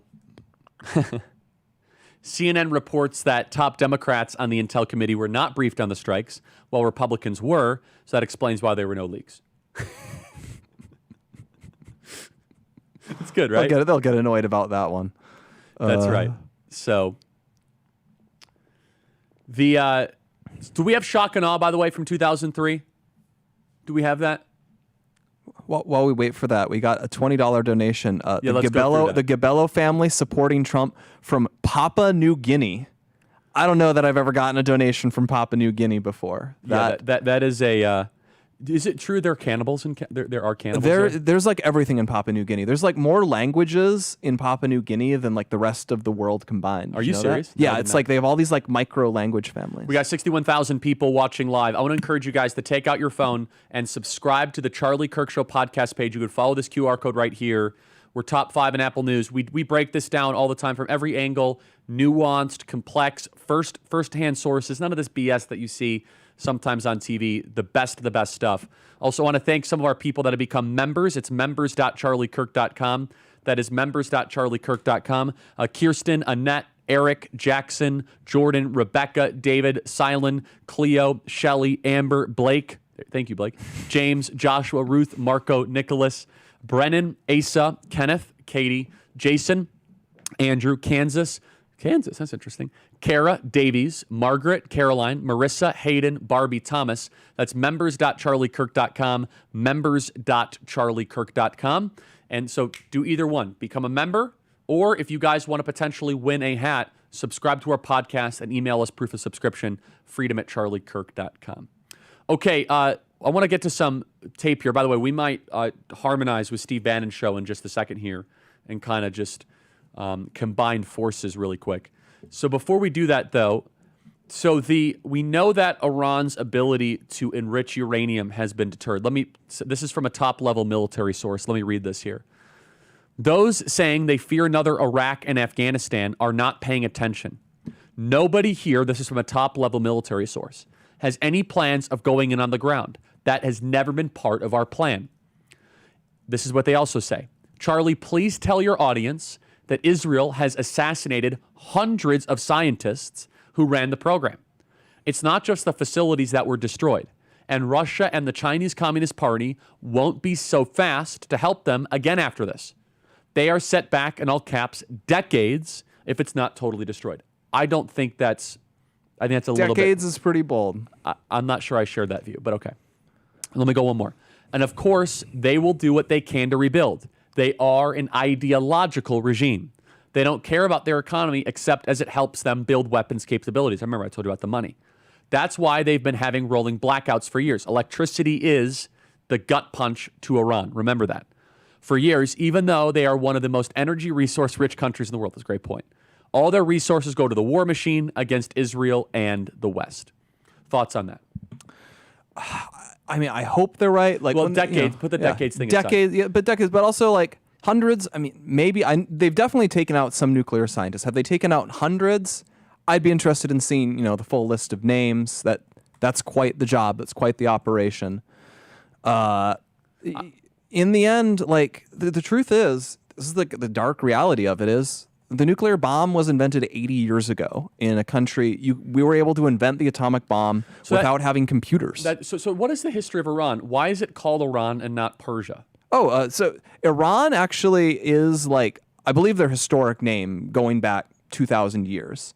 It actually comes from the same word. It literally basically means land of Aryans. So actually the Nazis kind of got that Aryan label from ancient Really? Yeah. So they're an Indo-European people. So they're Persian, for example, is an Indo-European language. So it is related to English, to Italian, French, all the languages we speak. And it goes all the way down to India. So you have Indian languages, Persian languages, and then European languages. So it's not a Semitic language the way Hebrew is or Arabic. That's interesting. So you mean Farsi? Yeah. So Farsi is just another term for Persian. Okay. Fars province. And... so when you say they speak Persian, is that correct? Yeah, Okay. Persian. You could call it Persian. Usually they'll just call it Persian. They also speak Persian in Afghanistan. Not everyone, but the largest group of people there. So Persia. That's just a name. There's Persis is a region in Iran, and that's where the ancient Greeks kind of got their name for them. So the ancient Greeks called them Persia, and obviously we have a great heritage from the ancient Greeks, and so that just kind of became the Western name for them. But generally their own name for themselves was I'm not exactly sure how they pronounce it, but basically Iran. And about 100 years ago, the Shah of Iran actually said, I think we should be called the Iran in the West. And then his successor, the famous Shah who got overthrown, he said, you can call it whatever you want. I don't care that much. And then he got overthrown, and they went back to preferring Iran a lot. So what's very funny is if you're in LA and you know the Persians there, they often prefer to be called Persians because they see that as a way of showing they're not in line with the regime, which pushes the Iranian name. So I don't know. It'd be kind of cool. If we did end up overthrowing their government, it'd be bad. But one of the plus sides, maybe we can call it Persia again, which I kind of prefer as a name myself. I like Persia. Persia, yeah, it's cool. Like Persians who you like, if you play a video game, if you're playing like Civilization, like you play as the Persians, you don't play as the Iranians. 100%. Yeah. So, by the way, we're waiting to get synchronized here with Steve Bannon in just a second. Hopefully, we can get that going. So, I want to read some of these emails here. Mandy says, Charlie, I'm a Trump supporter, wife, mom of 3. Tough decisions, but I trust that they're made not lightly. I could tell you right now, these are not made lightly. This has been enormous amount of pondering. This is not just a overnight decision that went into this. Now, there's another email from a friend from Chicago. Charlie, I'm 100% in support of Israel, but I think Trump needs to pull back. The job is done. Get in and out. Okay. So, I mean, you kind of look at the dynamics here. This potentially could escalate in a way that nobody wants. The $10 trillion question is, what is Iran going to do? Now, Blake, let's walk through this. Trump saying he'll retaliate if we're hit is worrisome. But let me just ask. So if 100 U.S. troops die, does a president need to respond in that? What did Reagan do with the barracks bombing? Yeah, so for That's those who don't, instructive here. So for those who don't remember, there was a civil war in Lebanon in the 80s. In the 80s. So which I was going to say about 30 years ago, and it is over 40 years ago now. So civil war in Lebanon, and we kind of had the humanitarian send U.S. troops to try to keep order. Very much just a humanitarian mission. And as such things go in the Middle East, it didn't go well for us. One of the first big suicide bombers in the Middle East, they were not a super common practice at the time, but a guy drives a truck bomb into the barracks where the Marines are in Beirut and detonates it and kills, I want to say, did he kill 300 U.S. troops? It was 283. 283. I only know that because I looked it up the other day. Yeah. So, and then other people as well. Like one of the most devastating suicide bombs of all time. And the response of Reagan was, this is not what we signed up for, and we will pull our troops out. Now, a big difference there is that's a non-state actor who did it. Like there was no government we could really overthrow. Yeah, so that's the barracks bombing right there, 280. And so 283 U.S. service members die. How did Reagan respond when 283 Marines, I think, died? So like I said, he responded by, we withdrew our troops there. We were like, we don't want tons of U.S. troops dying in what is ultimately just a humanitarian mission. Similarly, in Somalia, we intervened there, again on a humanitarian mission, and then a large number of U.S. troops got killed in the whole Black Hawk Down incident in Mogadishu, and our response was, let's pull back. Was that Clinton? That was early in Clinton's presidency, yeah I think 93. And so again, we withdrew from that because our thought was, we're here on a humanitarian mission. We're not here to get hundreds of U.S. troops killed. But again, same deal. There's no... Somalia was in a state of essential anarchy. It was warlords. There was not a regime we could go and just get, overthrow as retaliation. It would be different here if there's an Iranian government and a military that has killed 100 U.S. troops. And that is, I would say, it's risky. Like, I understand why President Trump said this, but at the same time, when he says, if you attack us, I'll retaliate much worse, I think that it commits us. It's rhetorical deterrence. That's probably the best argument. It is, but it's also... Oh, that's an interesting point. Yeah. So build that out further. I interrupted you. So now you're saying that if we get hit, he must respond. Exactly. So that is what's dicey, out. Is that he has said, if you hit us, I will hit you back and hard. And previously, when he'd said nothing, I think you could say it's pretty likely he would hit you back, but he has freedom of action and how he chooses to respond to it. He's kind of Whereas prevented some agency. Maybe. Now it's kind of, we're committed. If Iran says, okay, we're going to lob a bunch of missiles at you, he to maintain his credibility, he's going to have to respond, and more intensely than they hit us. So he can't even keep it tit for tat. He's said he will respond much more forcefully than whatever they hit us with. And so they hit us, 1 U.S. troop dies, 10 U.S. troops die. He's now said, I'm going to pulverize you if you do that. So then suddenly we're bombing Iran a bunch more. And then what do they do back to us? That's how you can potentially get into that escalatory thing where they do one thing, we go back at them, they go back at us. Yes. And that's the way you all end of a sudden up. you wake up one day Yeah. and you're like, Suddenly there's U.S. troops in Iran. yeah, and which by the way is logistically, I don't even know where you would invade. Like, it's not. There's not like a port. I mean, there's Yeah. there literally. It's deep in the interior. Tehran is hundreds of miles into the interior of that country. all surround. I mean, you could not design a country harder to invade than Iran. Maybe Afghanistan. Well, that's true. But the difference, Afghanistan, a bunch of people in huts. This is a great people. These are very sophisticated people. Cities with 20 million people. Correct. Now imagine how much urban warfare stinks. Now imagine urban warfare in a city of 20 million people. Let me go a step further. So the IRGC, the Iranian Revolutionary Guard, General Guard, whatever. Guard Corps, probably. Yeah, has 600,000 active people, or 200,000. Do you know how many people they have on call? It's going to be 10 times as much. 20 million. So basically, That's like every dude of in course. Iran. Now, the point being is that they're like, but think about that. I mean, you could be fighting a 20, and they're all armed. Like they have a conventional army in Iran. So nobody wants this. And by the way, President Trump doesn't want it either. He's been very clear. He wants to get in and out, and he knows. Look, you bomb a foreign country, you are introducing risk. You are introducing an element of unpredictability here that no one will be able to control. Let's go back in the history books. This is on British television. The invasion of Afghanistan, 2001. Play cut 278. Good evening. American and British forces have begun attacking the Taliban in Afghanistan tonight in a wave of military strikes aimed at crippling their air defenses and wiping out their military aircraft. The attacks began just before 5:30 this evening, 9:30 in Kabul, when 50 cruise missiles were launched from submarines and ships in the Arabian Sea, supported by what's been described as the most sophisticated bombers and strike aircraft in the American arsenal. And so let me just kind of give another viewpoint here. From that broadcast in 2001 to 2025, it's been 24 years. I'm 31 years old.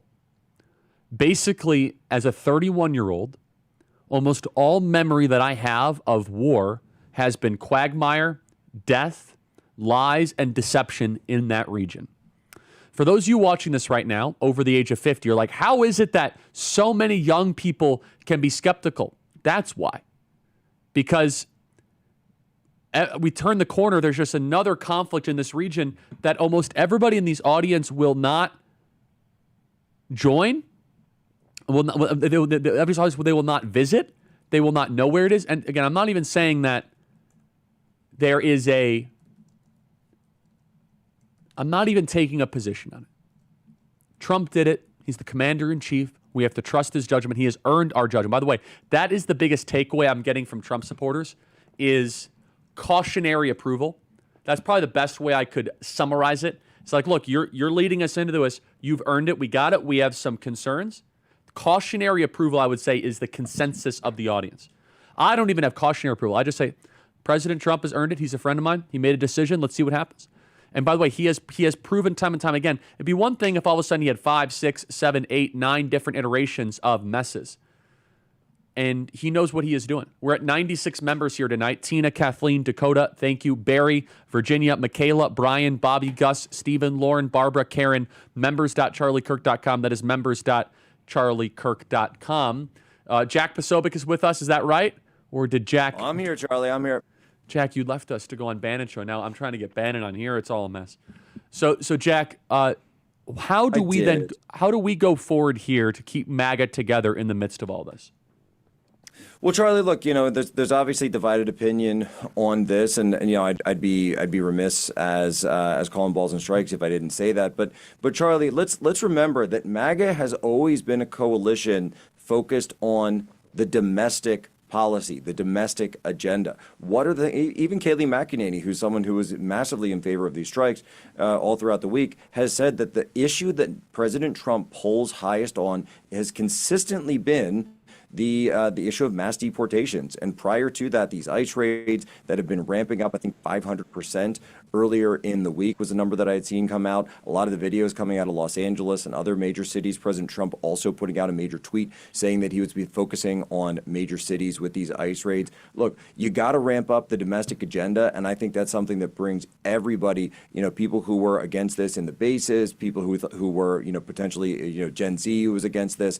I think if you ramp up that domestic agenda and really focus on this, as well as, by the way, getting the funding to the domestic agenda through this big, beautiful bill, that's going to be something that works very much to put everybody at ease, to understand that, yes, this is President Trump. This has always been President Trump. He's always been focused on his promises. One of his promises was on Iran, and he came down that escalator and he said, I'm going to end Iran's nuclear program. And he also said, I'm going to conduct mass deportation. So he's done one, and he's going to do the other as well. So here's some breaking news here. I want to confirm this. Iran's atomic agency says the country will carry on with its nuclear activities despite U.S. attacks on key facilities. Okay, so this is what... Now, remember back to our program. This is why you guys should subscribe to our podcast, because we're one of the only shows that's been telling you this. Remember back on Thursday, Friday, we were talking about how a nuclear program is a mindset. And so insofar that the regime breathes, there is still a nuclear program. And so this has not deterred, at least, and we'll say, this could be rhetorical BS. This could just be, we're going to get you, and then they realize all their scientists are dead. We have to bomb the nuclear program in their hearts. NASA Fire Information System detected a significant heat-generating event near the Fordo nuclear facility, the New York Times reported. One detection was about 30 minutes before President Trump announced the U.S. strikes. I don't know what that means. That's a little strange, but I need 30 minutes before we announced. That would be after they supposedly believed we hit it. So it could be follow-up hit. It could be something within the plant blew up. So let's. Can we get this MSNBC clip that Riley put in the chat? It's very informative. Are we able to get on Bannon, or is that not going to happen? I think he just ended. Okay, we're still working on that. Okay, so this Trita Parsi, founder and former president of the National Iranian Council on MSNBC, says, quote, I think the most important thing to understand in this situation is that Donald Trump has now ensured that Iran will be a nuclear weapon state in 5 to 10 years from now, particularly if there is regime change. Nothing motivates a country more to actually go for nuclear deterrence than having been bombed. You do not know how a population is going to respond when you bomb them. It could break their will, or it can strengthen their will. Anyone who tells you is incorrect. Now, the argument probably to bomb Fordo, the best case argument is this. It buys you a lot of time, and this regime is probably not going to last another decade. They've had multiple waves of major protests against them, and I think some people believe it's a very weak regime that could just get toppled, at a nudge. I think that's optimistic. And even if they get toppled, maybe you get your Islamic regime toppled by just a secular but militant regime. There's kind of this assumption that anyone who's against the Ayatollahs might be pro-us, but no, well, not even close. So potentially, so Jack is there. Jack, talk about how, and before I go to Jack, I just want to say you guys can email us freedom@charliekirk.com. Oh, I saw Steve for a second. Jack, talk about how there's a chance regime change could lead to an IRGC government, a military dictatorship. Well, Charlie, that's exactly right. And what you're saying, I think, in terms of the technology of, the mindset of the nuclear program, I think is exactly right, because it's a technology. So nuclear programs are a technology. The capability, the infrastructure, that's all been taken out. That's been set back potentially for years. We don't know exactly how long.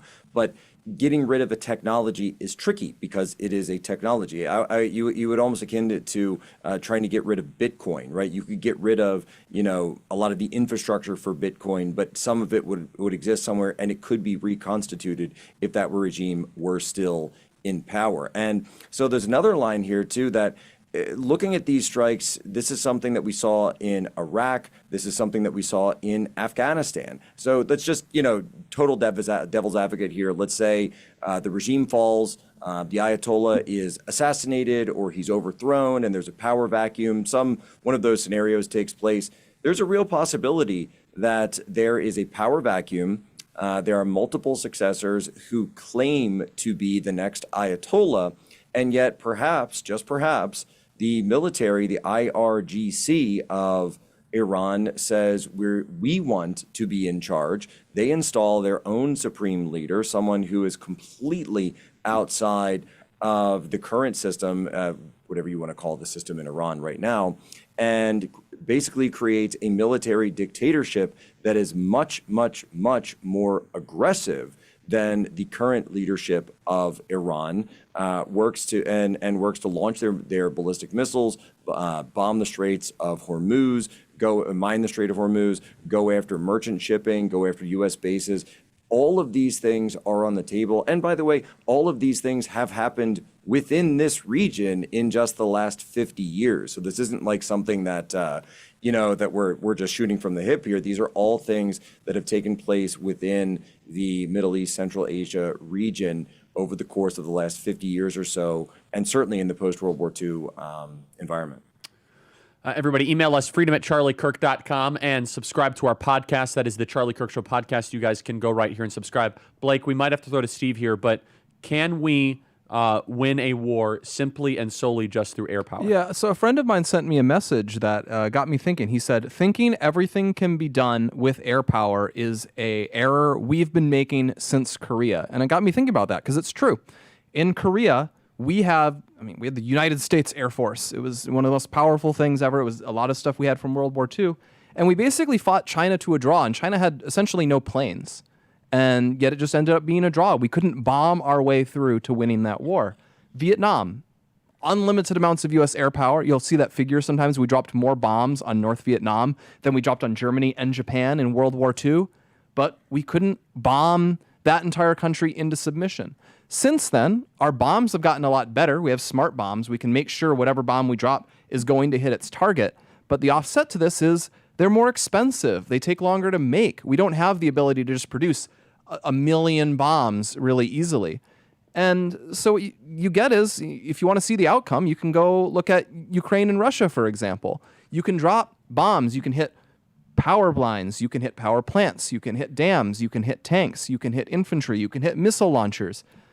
But after a while, you just start to run out. And okay, it's a country of 93 million people. And you don't have perfect knowledge of everything. You don't have the ability to hit everything.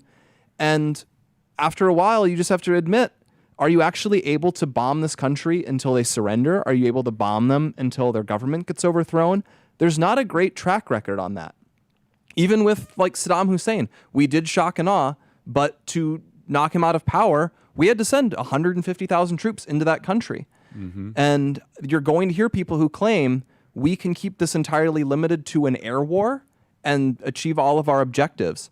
And if our objective is just damage their nuclear program, maybe we can do that. But if you allow these people to get their hooks in where they say, well, our goal needs to be regime change because that's the only way we stop their nuclear program, or because they've hit U.S. troops and so we need to retaliate and that's the only lever we have, I'm not sure you can get that done with only planes dropping bombs. And that's how you end up with, God forbid, U.S. troops end up in Tehran. And there is kind of this like modern cope that like we're able to just do it with air power. Yeah, right. It's the thought of, oh, you can just fly planes and they can't hit us and no one gets shot down and no one dies. There's no casualties, and it's kind of a fiction of the modern military pedestrian mind. So I want to read a email here. This is by no means the majority, but I would say a lot of younger people are emailing us something similar. Charlie, I supported Donald Trump and voted for him. I will be voting for anyone that is explicitly anti-Israel next election. So, Jack, I know this is not the primary thing on people's mind, but what has the last week done, in your opinion, for the Israel advocacy, or the people have the belief pro or against? Has it improved people's opinion of Israel? Has it decreased people's opinion of Israel? Jack Posobiec. Well, Charlie, I would say it depends on, it cuts on age lines the same way we've seen with a number of these things. For the older generation, I think it's something where they're generally pro-Israel. Then it cut so baby boomers, then and Gen X writ large. Then you cut down to millennials, that's kind of 50-50, and Gen Y. But for Gen Z in particular, they've shifted in a big way. I saw one poll from last week, over 50% anti-Israel, and I think that's going to continue moving in that direction because Gen Z particularly views Israel as the aggressor in many of these cases. Now, again, you can argue about that. I personally have, my own thoughts on that, but that's how it's viewed. I'm just saying that's the observation of Gen Z. And so as such, they say, why does all this have to happen right now? They have serious questions about the intelligence. They have serious questions about what's really going on. And they go on TikTok and they look at videos coming out of Gaza every day of dead kids. Now they see bombing in Iran and they say, what is this? Why isn't anyone coming in to do something to help us? Why isn't anyone doing anything to fix the economy in the United States, to fix the health situation in the United States, to fix housing, to fix the fix housing without having to sell off all of our public lands, which is a conversation we were having the other day, at least behind the scenes. And they're saying, when is our government going to do something for us? And whenever I talk to Gen Z, and I talk to Gen Z all the time, I have them on the program, that's the first words out of their mouth any day of the week. And it seems like they feel that they're not heard. They feel that other people's interests always seem to come ahead of theirs. Yeah, and so, Jack, if you were to give advice to the pro-Israel advocates and community and also a warning, what would they be? Because I think that there is a cautionary tale here that, like, hey, the last couple of weeks have not necessarily improved American sentiment of Israel. But secondly, what would your advice be? My first advice would be listen. Just listen and don't lecture. Just listen. This is the difference between between different effective communication and ineffective communication, as we were talking about on Thought Crime. I guess that was yesterday, actually. It feels like quite a few days ago, but it was actually just yesterday. But in effective communication, you're listening. You're being responsive. You're actually hearing what another person's interests are and another person's side is. And so if you're trying to meet Gen Z where they are, then actually listen to them and don't tell them how they should think. Listen to what they think and why. Find out what the context is. Find out what their situation is, because they are a generation, again, and I'm just going to go back to the context here. One of their earliest memories, if they even have a memory of it, is 9/11. Mm-hmm. And then since then, they've been in a country that's been perpetually at war. And George W. Bush got, obviously escalated wars. Barack Obama was elected saying that he was going to end wars. He did not. He escalated wars. Then you had President Trump, first term, said, worked very hard to get us out of the Middle East. And then Joe Biden comes in and boom, we have 10/7, we have the Ukraine war launch off. And so a lot of Gen Z is saying, is someone just going to stop these wars and do something for us? And unfortunately, they get these lectures and they get these talking points and they don't have anyone who listens. So, Blake, can you go through some of the super chats and some of the people that have paid really quick? Of course. Again, thank you to everyone who's been donating. If we don't get to yours, we're still extremely grateful. Master Doc donated £5, British pounds. Please, America, stand with us. We Israelis really need this. We can't do this without you guys. Please think of our people. I'm not sure if that one might be sarcastic or not. Let's see. Jackson donated $5. Charlie, my friend, Jack Lyles, and I love your content and watch all your videos on YouTube. Excited to be a new member. Thank you very much for joining. Alex Evans donated $5. What if we rebuild the enrichment sites into Buc-ee's and Costco locations? Not until we get a Buc-ee's here in Phoenix. We are getting one. Buc-ee's is taking over the world. Buc-ee's is amazing.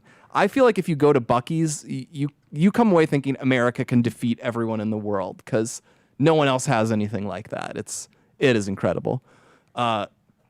Let's see. Jose Lopez donated $10. He wrote, Numbers 24:9, trusting God. He never backs down on his promises. He has promised blessings to those who bless Israel. God bless America, Trump, and the U.S. Armed Forces. Thank you very much.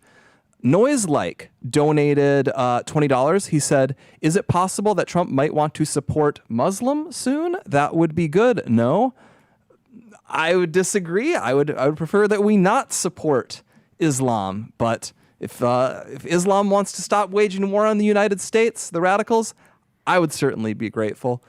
Mr. Magic 211 donated $5. "The real strategic win here is the clear message to China. Trump won't hesitate to act if they make a move on Taiwan." That's definitely something that's in the back of many people's minds. Jesus is the Way donated $2, and he says, "Run for president, Charlie. I love you." Hopefully not in that way.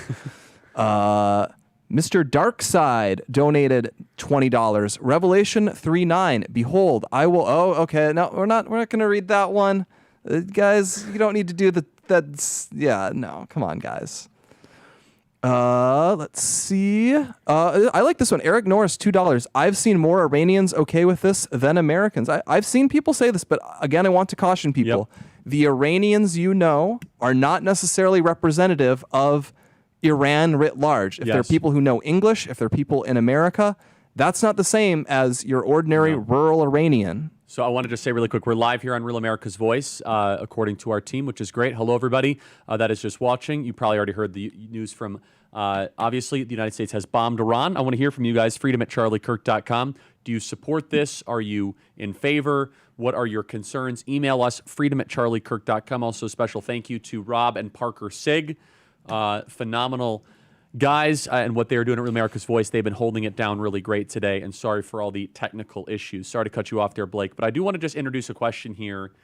How do we keep the coalition together? It's very important, Jack. We have to keep this coalition together. People are getting very spicy online.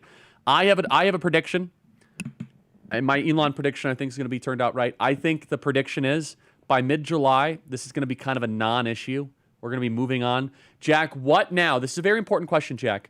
Jack, what now does Donald Trump have to do to really fulfill the mandate for the base for people that might be concerned on immigration, on border? Cernovich had a tweet about this.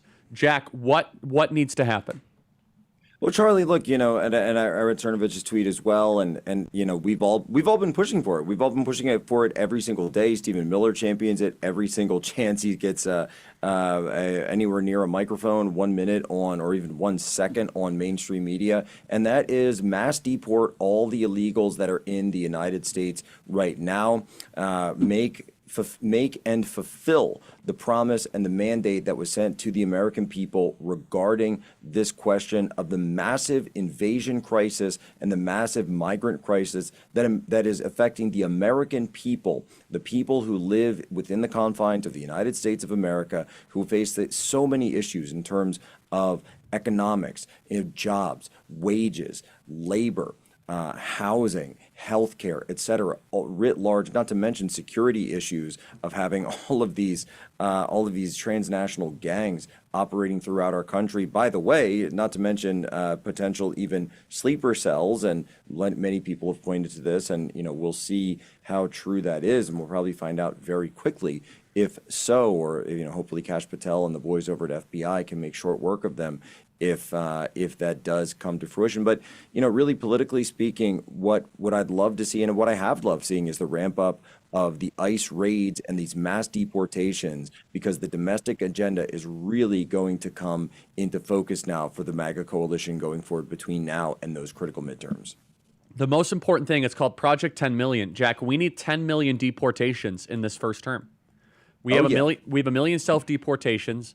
We are on pace. We're getting about 1,000 to 2,000 deportations a day right now, ish. Is that about ish? Maybe arrests, maybe. Well, arrests. That doesn't include self-deportation. So I'm saying we have a million self. Right. So when we have nothing on the border, it's Project 10 million. I like measuring stuff, or else, success is 10 million illegal alien invaders. People say we need all 21 million. We don't have the logistical capacity for that yet. 10 million is a big dent. That helps demographically, right, Blake? 10 million would be a major victory. That would be a big one. And that's one of the reasons we don't like regime change so much, because this country being what it is, we could not possibly overthrow Iran's government without them being like, and now 1 million people from Iran need to come to America. It's ridiculous. So, Jack, what do we now? We need to pass the big, beautiful bill, Project 10 million. We need to write it down, by the way. because if we don't measure it, all of a sudden we're going to end up in the summer of 2026 or the summer of 2027 be like, how many people have we deported? Like 2 million? So what then? I'm going to actually do the math in a second because self-deportation is huge. I think over 3 to 4 million can end up being self-deportation.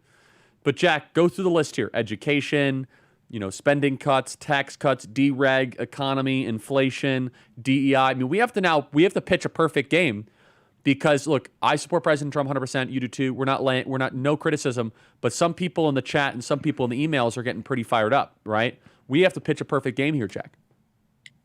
We do, and if there's a man who can pitch a perfect game, it is President Trump. So no hits, no walks. And so when we're looking at this, by the way, getting the no taxes on overtime, the no taxes on tips, and we've also seen it floated a couple of times here about, and we know that Secretary Lutnick, as well as a few others, have floated this idea of dropping taxes on anyone under, I believe one of the thresholds they were looking at was $150,000, or so I guess that'd be potentially 300 or so, maybe 250K for joint filing. For married couples, dropping income taxes federally writ large for everyone under that bracket would be something that's just absolutely huge when it comes to the president's domestic agenda. And again, Charlie, this is a huge part of what won Trump the swing states was the economic agenda. And this is something that, we talked about I've talked about for a long time. I've always said the two biggest issues for MAGA are trade and immigration. So you deliver on trade and immigration, and of course, economics is all a function of trade, then that's going to do a lot to keep the MAGA coalition together, not just for now, but even after Trump's term in office going into 2028. And so, by the way, Alexandria Ocasio-Cortez is calling for impeachment of Donald Trump. Yeah, and by the way, but it's like, so it's a day that ends in Y. Right, exactly. And so, just so we're clear, a lot of presidents exercise military action without prior congressional approval. The War Powers Act is pretty broad in its scope, right, Blake? Mm-hmm. It might not. Yeah, well, and a lot of it is like if the president does, it really doesn't restrict launching a single strike. It restricts like open-ended commitment of the U.S. to conflicts. And so really like one bombing strike, I can't imagine that actually does violate the War Powers Act. What it would be is if he's bombing them every single day and all of that, then you actually have to like get congressional approval to keep things going long term. So Blake, I want to get to some more of the chats here, but let me just kind of read some of the emails. freedom@charliekirk.com. We're here live on Real America's Voice. By the way, you can listen to all of our commentary if you subscribe to the Charlie Kirk Show podcast. That's the Charlie Kirk Show podcast page. By following the QR code, we're going to be doing live commentary all week on this. This is a major, major day. So pull up some of those, Blake. But Jack, let me throw it back to you. So Jack, from a military standpoint, I want to get the map of all of our military bases up. What are the precautionary measures that U.S. troops have to go through in preparation to a Iranian ballistic missile attack against a United States base in the region? Yeah, Charlie, well, a lot of that, fortunately has already been done. And so these are going to be some of the messages that Secretary Hegseth sent out to the force earlier in this week, as well as force dispersal. So what do we mean by force dispersal? That means, so in a Pearl Harbor, like let's go back to Pearl Harbor, as December 7th, 1941, as a successful quote unquote military strike of the Japanese on a naval base. Well, one of the reasons it was so successful in large was because of the fleet sitting there tied pierside, tied dockside. So you had so much of it right there at the Pearl Harbor Navy base, obviously, in Hawaii, that weren't able to get off. And so those kamikazes, the bombers, everything that the Japanese Navy was able to hit at it were there because they were in one central localized facility. Interestingly enough, a number of the aircraft carriers were actually out on maneuvers on that day, and that's one of the reasons that the United States Navy switched to aircraft carrier strike following Pearl Harbor. But so since then, one of the strategies has always been disperse your assets. So get your ships over operating in different areas, move your aircraft over, get them to different places. If you've got civilians, obviously many of these bases, I had a family member who was living on the Bahrain naval base at one point. They're not there currently, but had their entire family there and was living on base. So a lot of these families have gotten out. And at the same time, though, there are still people that are within range there. So, you're going to be looking for what's our force protection level? What are we looking for in terms of air defense to make sure that those are all manned? You're going to be put on high alert. And so hopefully all non-essential personnel have been evacuated at this point, or at least safe places, simply just outside of the base and getting to places. And this is what, by the way, a lot of the embassies in any of these areas are focused on a regular basis. Now, one thing that I've been looking for and I haven't noticed are the mass evacuations of U.S. citizens from anywhere you'd call it a NEO or a non-combatant evacuation operation. And we haven't seen a NEO in any of the locations really around the Gulf since the start of this conflict. And now there have been limited evacuations, but not a full-scale NEO. And so that tells me that they're expecting potentially some reprisal, but not anything, at least at this point, that would resemble a full-scale war. CNN is saying 2 bunker busters were dropped on Natanz. Navy submarines launched 30 Tomahawk cruise missiles, and there were 2 bunker busters. They're saying they dropped a dozen bunker busters. The link says 2. Yeah, on Natanz, but they're saying we dropped a dozen on Fordo. A dozen bunker busters. I wonder if we have several bunker busters. Like we have that 30,000-pound one that's like very powerful. We have lesser ones, so maybe there's an aspect of that, like maybe each of them dropped a heavy the ordnance, the ordnance question and the battle. So if I could just make a point on this real quick, that I'm seeing so many disparate reports on what exactly was dropped, what was fired, what went out, when it did. I'm not sure, right? I'm going to go with the president on what he said because that's the only real official word that we have thus far. Perhaps Secretary Hegseth or his office will put out something a little bit more clarifying or definitional in terms of what came out, because there's a lot of strange, numbers floating around. And when I say strange, I mean they're sort of, one person says it was 12, one person says it was 6, one person says it was 2. And so I'm really waiting to hear some kind of official word, if we get one or not, on what specifically was dropped. But then writ large, of course, Charlie, as you've been saying, we really do need to figure out what the battle damage assessment here is of these facilities, in particular the facility of Fordo. And that's going to be hard to do. It's almost like it's almost like bombing a pyramid and then trying to figure out what happened to the pharaoh's tomb underneath. And it's going to be very hard to do that with signals intelligence. It's going to be very hard to do that with imagery or satellite imagery. And so this is something where whether or not Mossad has that network still in place within Iran is going to be very critical, and whether or not CIA has assets as well, because you really need that human intelligence to understand what was lost, whether the centrifuges were taken out, how much of this thing is, still at, recoverable in any way. So a lot of these questions are directly tied to the amount of ordnance used. And by the way, this is a process called battle damage assessment. It is an art, it is a discipline, and it would follow any military strike, large or small, as you're going through. And so, when I'm asking these questions, these are the same questions I would ask about any strike package or target package that were being put together in the military, because that's what we do every single time. Blake, let's get to some of the super chats here. But first, I want to just encourage you guys, email us your thoughts. I'm reading them live here on air. I want to get a good sense of where you're at. freedom@charliekirk.com, freedom@charliekirk.com. Blake. All right, let's get a few more. Bobby Gonzalez says, Charlie swayed me away from the left. Picking up W's all over the place. I'm gonna send you a signed hat, Barbie. Bobby Gonzalez. Bobby. All right. Yeah, I'm glad it wasn't Barbie. Shoot an email if you're Bobby Gonzalez, because that was a YouTube one. So freedom@charliekirk.com, Bobby. Not Barbie. I don't want to see any emails from Barbie. We did get a Barbie sub, didn't we? Barbie's a legit name. Yeah, it is Barbara. Susie gave $5. Charlie, I love everything you say. Always correct. Maybe you should be the next president. Well, are you old enough to run in 28? Not that you would, of course, run against our bud. I would be old enough only on the October before the election. That's old enough. I would be running as a 34-year-old. Oh, boy. I'm not running for office, by the way. I'm not running. I'm just I did the math the other day. Someone was like, "Are you old enough?" I'm like, "I don't know." And so I would be 35 by the election and 35 by the inauguration. Karen donated $5 and used an emoji of a hippo. That's it. Just the hippos, man. Scott Brady donated $50. Thank you very much. I pray that my great-grandchildren will experience a more peaceful world one day because of President Trump's decision today, June 21st, 2025. Now is the time to move forward with calm emotions and pray for God's direction. Amen, Scott. Do we have some more here? Tika Lynn, $10. Israel does not need our help. It is the Lord who is their help. We are blessed through Israel. They are one of our allies. Anyone who fights them fights against the Lord Jesus. Larry the Lemon donated $10. Thank you, Larry. He says, I am about to go active duty army.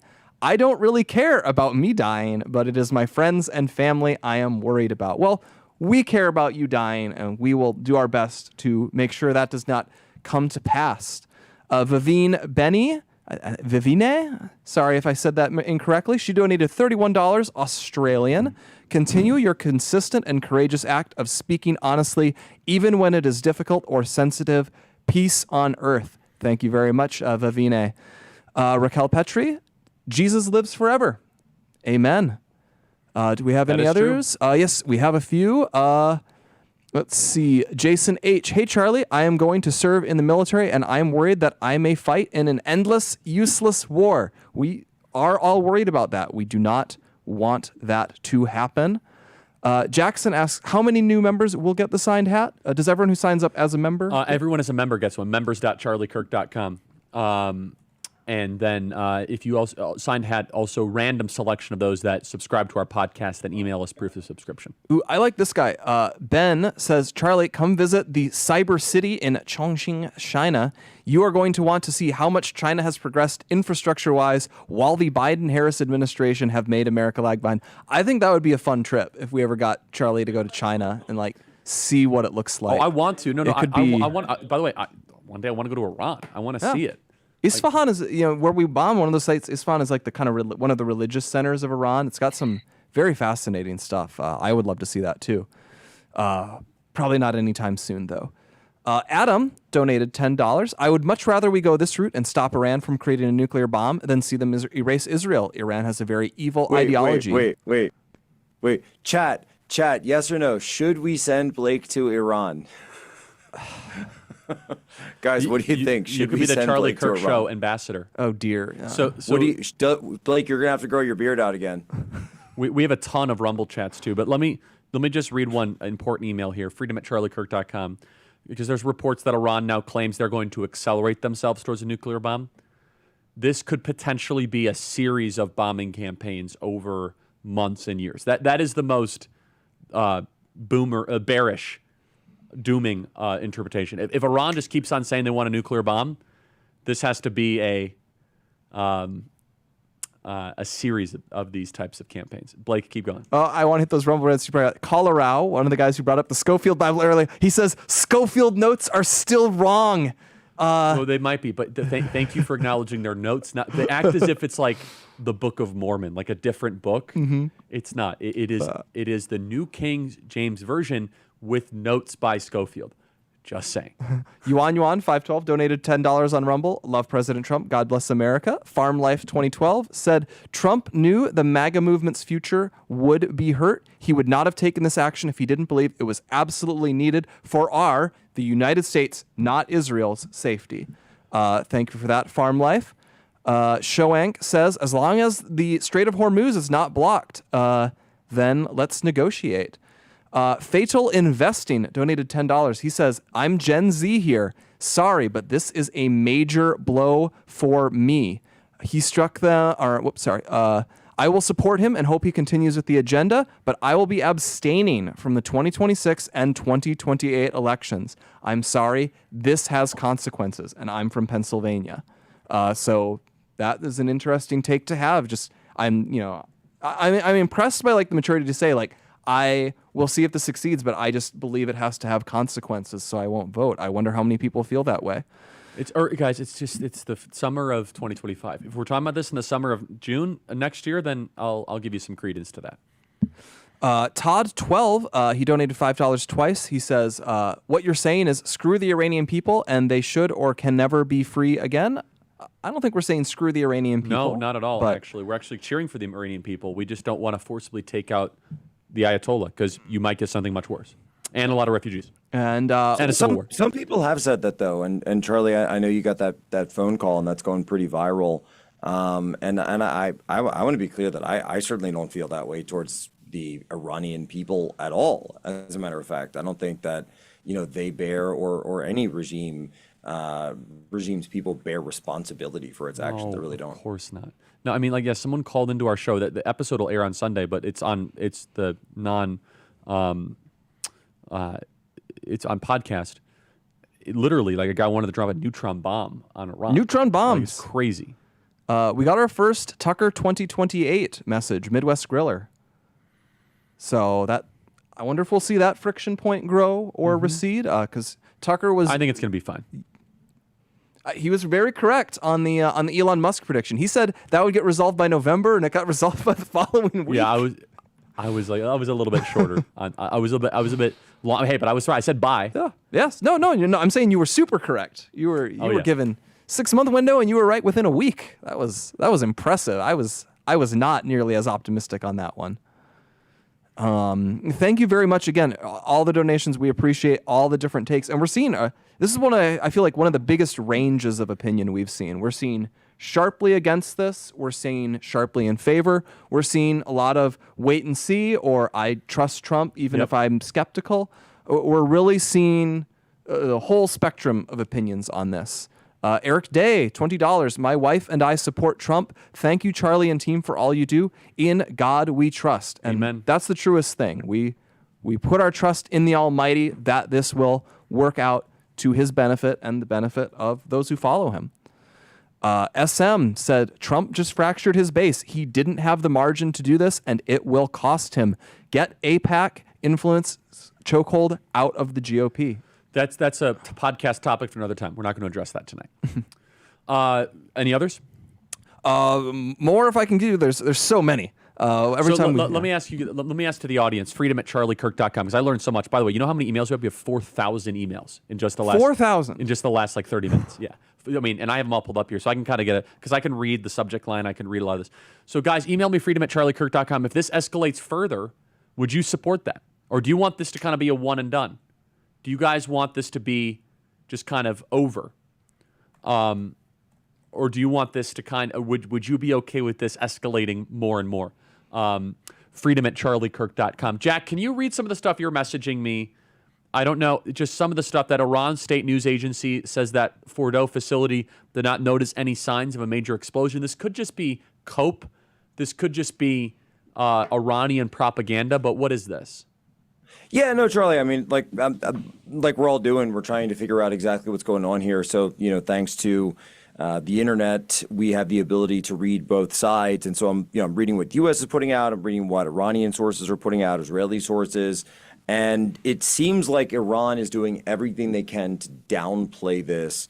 And certainly that's being done for internal consumption. So the Qom Province Crisis Management Center is saying there is no threat to the residents of Qom or the surrounding areas. There's a report where they're saying that the Iran State News Agency is saying the traffic in the city and along the Qom-Isfahan highway is reportedly flowing normally. No traces of contamination following strikes on U.S. nuclear facilities.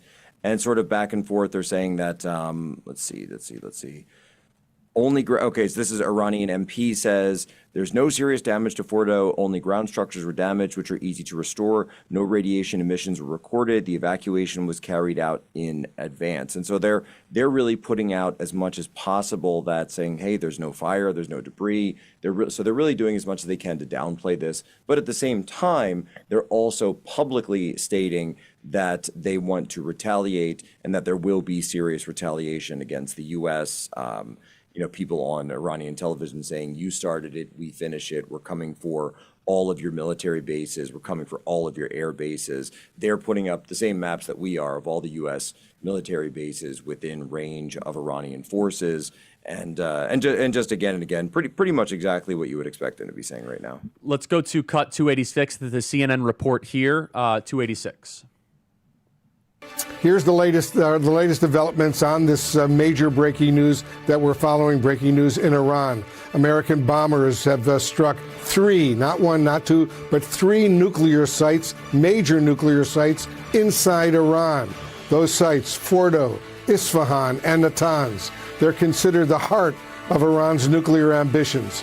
Israel had tried to target them in the past, but a U.S. official tells CNN that the U.S. used not 1, not 2, but 6 B-2 bombers and 12 bunker buster bombs. And that was just at the Fordo site. Sources tell CNN that the U.S. Told Iran through back-channel discussions that the strikes would be contained and no further strikes were planned, at least not yet.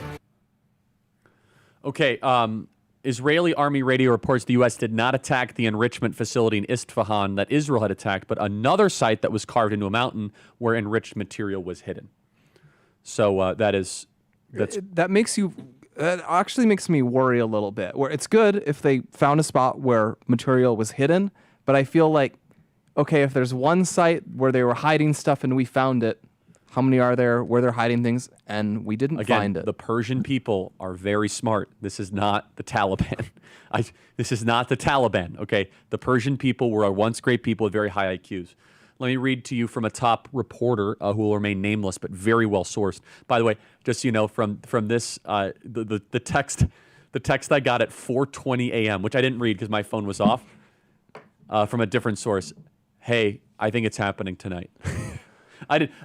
My phone was off, so now it's happened. So, our sources are good. That's why you should watch our program, right, Jack? Because you and I have we have great sources here, and Andrew would agree. Okay, quote, what did the reporter say? Yeah. Quote, I really hope I am wrong, but I think Israel is now going to push for regime change, and now Trump will own it. And remember, Andrew, what have we been pushing all week? No regime change, no regime change, no regime change. And Andrew, was Andrew here or is Andrew gone? And I'm here, but no, choppy. Oh boy. We'll try here. But remember, people said, "Oh, no one's pushing for regime change." I think it's fair to say that we actually saw where this argument was going in advance. Now, by regime change, what do we mean? If the people want to rise up and do it themselves, legit, respect, we'll cheerlead them on, we'll give them moral support, we'll pipe internet, whatever. We're talking about forcibly displacing a leader with military assassination. Andrew. Yeah, here's the problem, Charlie, if you can hear me. Yes, we can. Okay. Is that you don't know where this leads. You hit their nuclear sites. If they strike back, we have to then hit them back. And at that point, if nuclear weapons is a mindset, like you said, if the only way to get rid of nuclear is to take out the regime, the leaders of the nation. So you don't know where this goes. You cannot predict how they will respond. At this point, you may have radicalized them.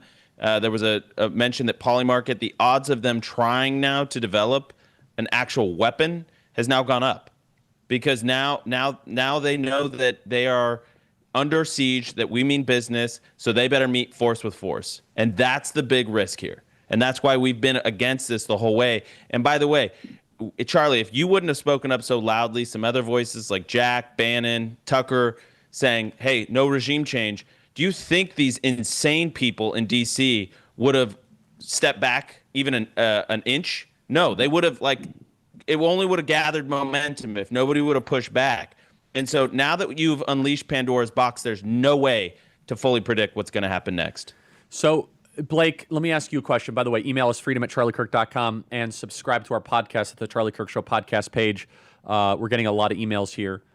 So let me ask you a question, Blake. Do you give any credence at all to the idea they might already have a nuclear bomb? I doubt it. I feel like, this sounds weird to say, I feel like if they had it, they'd announce it. They would say, we have a nuclear bomb, do anything at your own risk, because the value of any weapon like this is its deterrent power. There's not a lot of value in having nuclear weapons secretly. The closest you get is Israel's never really publicly admitted they have nuclear weapons. I think maybe they did once a few years ago, but for a long time, theirs was secret. But that was a lot about not getting sanctioned. They had their reasons for doing it. But I don't think there's a lot of value in Iran if they're just concealing that they have a nuclear weapon. The entire point kind of this is the deterrent value, the ability to check people trying to overthrow the regime. So, breaking news from the New York Times, just kind of awesome military stuff that you'll love. The bombers that did this flew nonstop for 37 hours from their base in Missouri. So the bombers they had in Guam was just a total diversion. All the way from Missouri. That's a long flight. But so there's 4 pilots. Apparently inside a B-2 bomber, there's a bed and a toilet.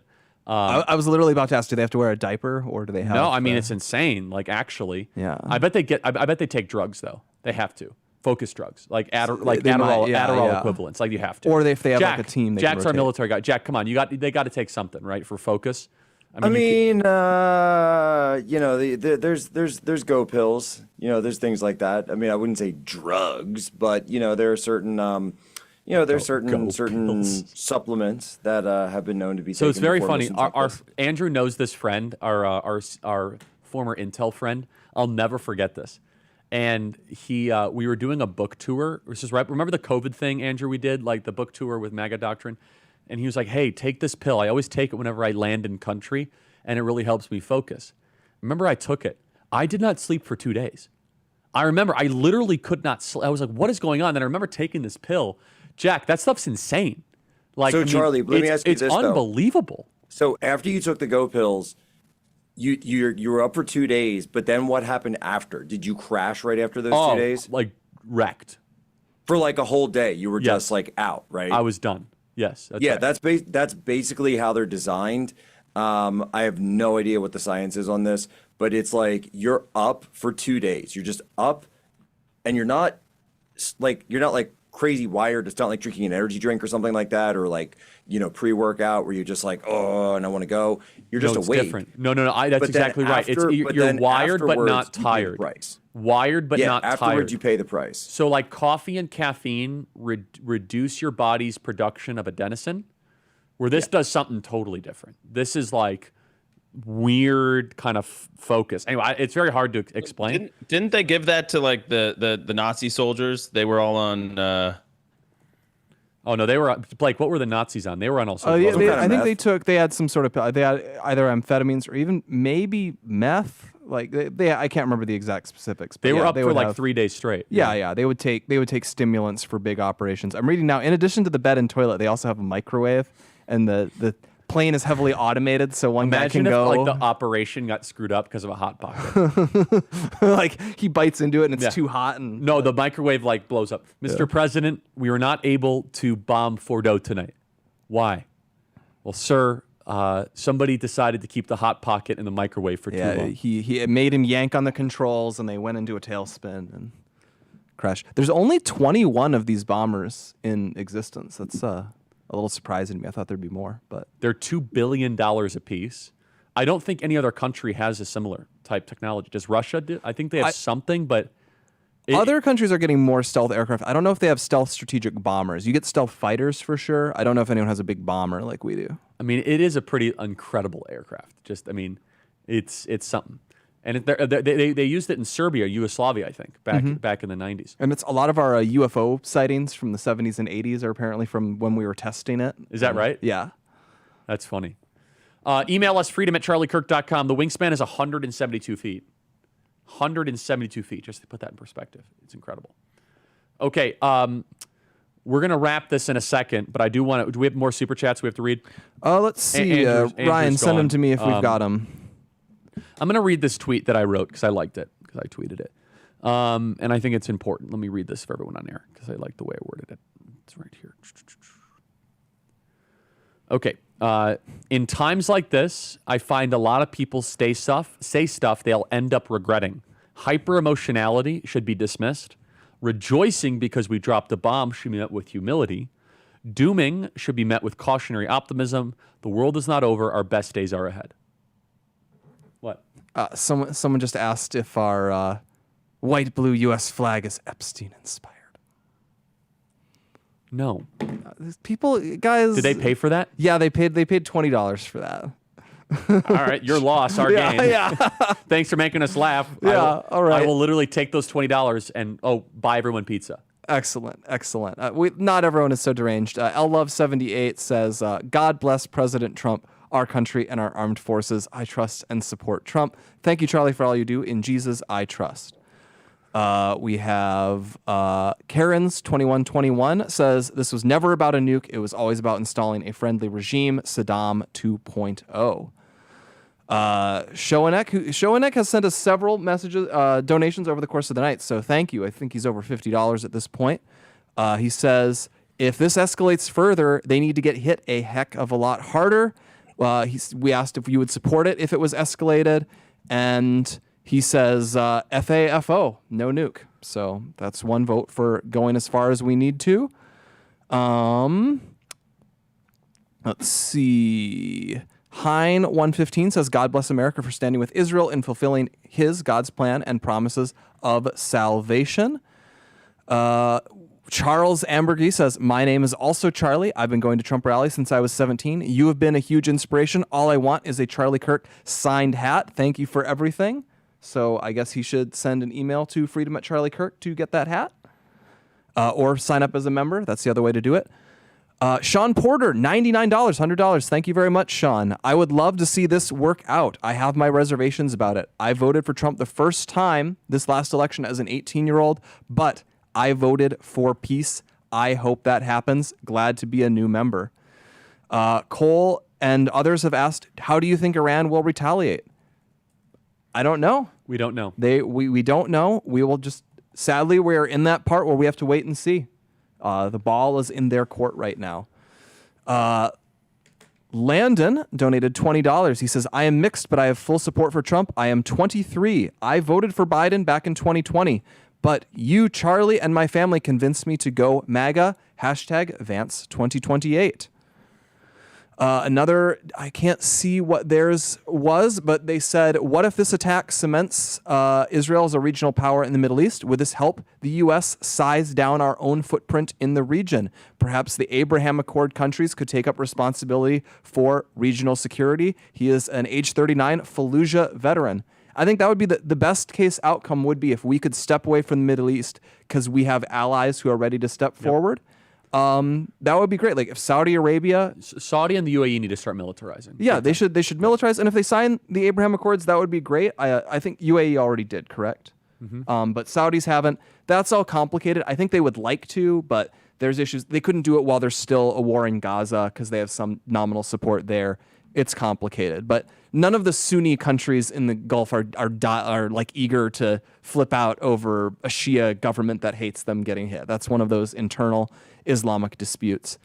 Brenda, I am a MAGA boomer and a member. When it comes to all things military for the good of our country, it's complicated. I continue to trust President Trump, and I am taking a wait and see attitude. Mr. Green, any thoughts on Iran saying Fordow has been completely emptied and evacuated? Iran says a lot of things. That's our take on that. Yeah, I mean, honestly, they have fooled themselves so many times on social. You shouldn't believe anything they say at this point. Xiaolin, hello from Taiwan. Donated $330 in whatever Taiwan's currency is. I appreciate American people and President Trump's efforts to make the world a more peaceful place, and that's the ultimate goal here is peace. President Trump is not a conqueror. He is not a warmonger. Correct. He took this because he believes it's necessary to prevent nuclear proliferation and protect America. We hope that he is correct. Saggy, thank you for $30 with no message. Edward, $10. I don't know if this has been asked already, but what has been going on with Candace? I love listening to her, but it seems she has gone, he says, off the deep end. She has her own opinions. Candace is a great friend, and I won't say anything negative about her. Jennifer, $20. As a Jewish person, I am thankful for President Trump, for the freedom of the Iranian people and the long-term safety of the U.S. and the world, and for Israel's survival. God bless the USA. Kyle, $10, says, represent the October birthdays. You're an October birthday, right? I am. That's right. Been following your work, Charlie, for several months. Thank you for helping save this country. Thank you, Kyle. We got Charles. We have Joe Spinella, $5. I regret my vote. Voted Trump 16, 20, 24. Let me just pause. We're almost done. Well, no, I want to pause. Be careful with that statement. What's his name? Joe. Joe, because if all of a sudden the economy's booming in December and we're getting spending cuts and the border's secure and we're on Project 10 million, be careful just saying you regret it. If this just might be one night you don't like, just be careful with such a statement like that. That's all I'm going to say. And then Donna says, Charlie, you're awesome. Thank you. Whew, what a marathon. Well done, Blake. Thank you very much, everybody. All right, We're very grateful. Let's get some final thoughts. Jack, then Blake. So let's go Blake, Jack, then I'll finish. Blake, final thoughts tonight to summarize this historic evening. Again, it's very easy to get amped up in emotions. Military adventures, they're exciting. We can admit that. They're high emotion. This has been a debate that's been unfolding for years, really more than a decade. This has been going back and forth. It escalated a lot since 10/7, and it escalated a lot just in the last few weeks. There's high passions. The truth is, we don't know what will happen yet. President Trump has intelligence we don't have access to. I think he's at least earned the benefit of the doubt for now, because we've had military ventures before, and they did not escalate beyond our control. We are hoping that will not be the case here either. Jack, final thoughts. Summarize the evening, please. Jack Posobiec. Sure, and for folks looking to get my thoughts on anything else, 1776 at humanevents.com, 1776 at humanevents.com. We're going to be putting stuff out throughout the weekend on this, probably be up tomorrow. But summarizing the evening, look, President Trump had signaled earlier in this week that strikes were on the table. He has signaled for decades that an end to the Iranian nuclear program was one of his key goals in running for office, even the very first time all the way back 10 years ago this week. President Trump, though, has been resolute on two things for that entire decade. One of them was the Iranian nuclear program. That's now been wiped out. Number two, illegal immigration. A lot of people are talking about the fracture in the base right now, the division, the skepticism that some have. And as healthy as that is, the best way that I believe to move forward is to keep the promise on illegal immigration, the 30 plus that are here right now, 30 plus million, deport every last one of them, continue the ball moving. Charlie, you've mentioned the 10 million plan by 2026. I think that's a fantastic goal between self-deportations and the ICE raids. So we want to see that going. We want to see absolutely that same type of movement. President Trump has been resolute on the Iran nuclear question, and now it's time for President Trump and everyone to support his efforts on illegal immigration as well. It was a late Saturday night. My Shabbat got interrupted, but for good reason, everybody. Couple final thoughts. President Trump has earned our trust and our support. Take a deep breath. If you don't like this, you might say something you regret. It happens when you get too emotionally. And if you're out there celebrating and this is the greatest night ever, I also want to humble you. You don't know how this is going to turn out. President Trump acted with the intel in front of us. He's been consistent his entire life. And tonight he acted on that consistency. Blake, you have one final thought here? It's for you. You have to wish Michael DeForia a happy birthday and tell him to keep grinding. Happy birthday, Michael DeForia, and keep grinding. Stay measured in times like this. You take a deep breath. You look around. You touch some grass. You get off your phone if you get a little too emotional. President Donald Trump acts with phenomenal discretion and decisiveness and prudence. And we're going to see where this goes next.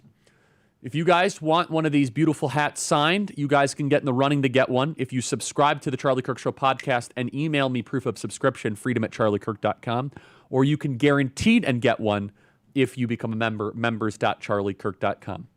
Members.charliekirk.com. Final thing I'll say is this, is God bless our troops. There's a lot of skepticism of our military, but boy, they performed beautifully tonight. 37-hour trip from Missouri. That is top-tier stuff. And so keep our troops in your prayers right now, because a lot of our troops are literally on military bases where they could be basically attacked by an Iranian ballistic missile. Thank you guys so much. I want to hear from you throughout the night, freedom@charliekirk.com. We might stream tomorrow if Iran responds. We might be back in the chair.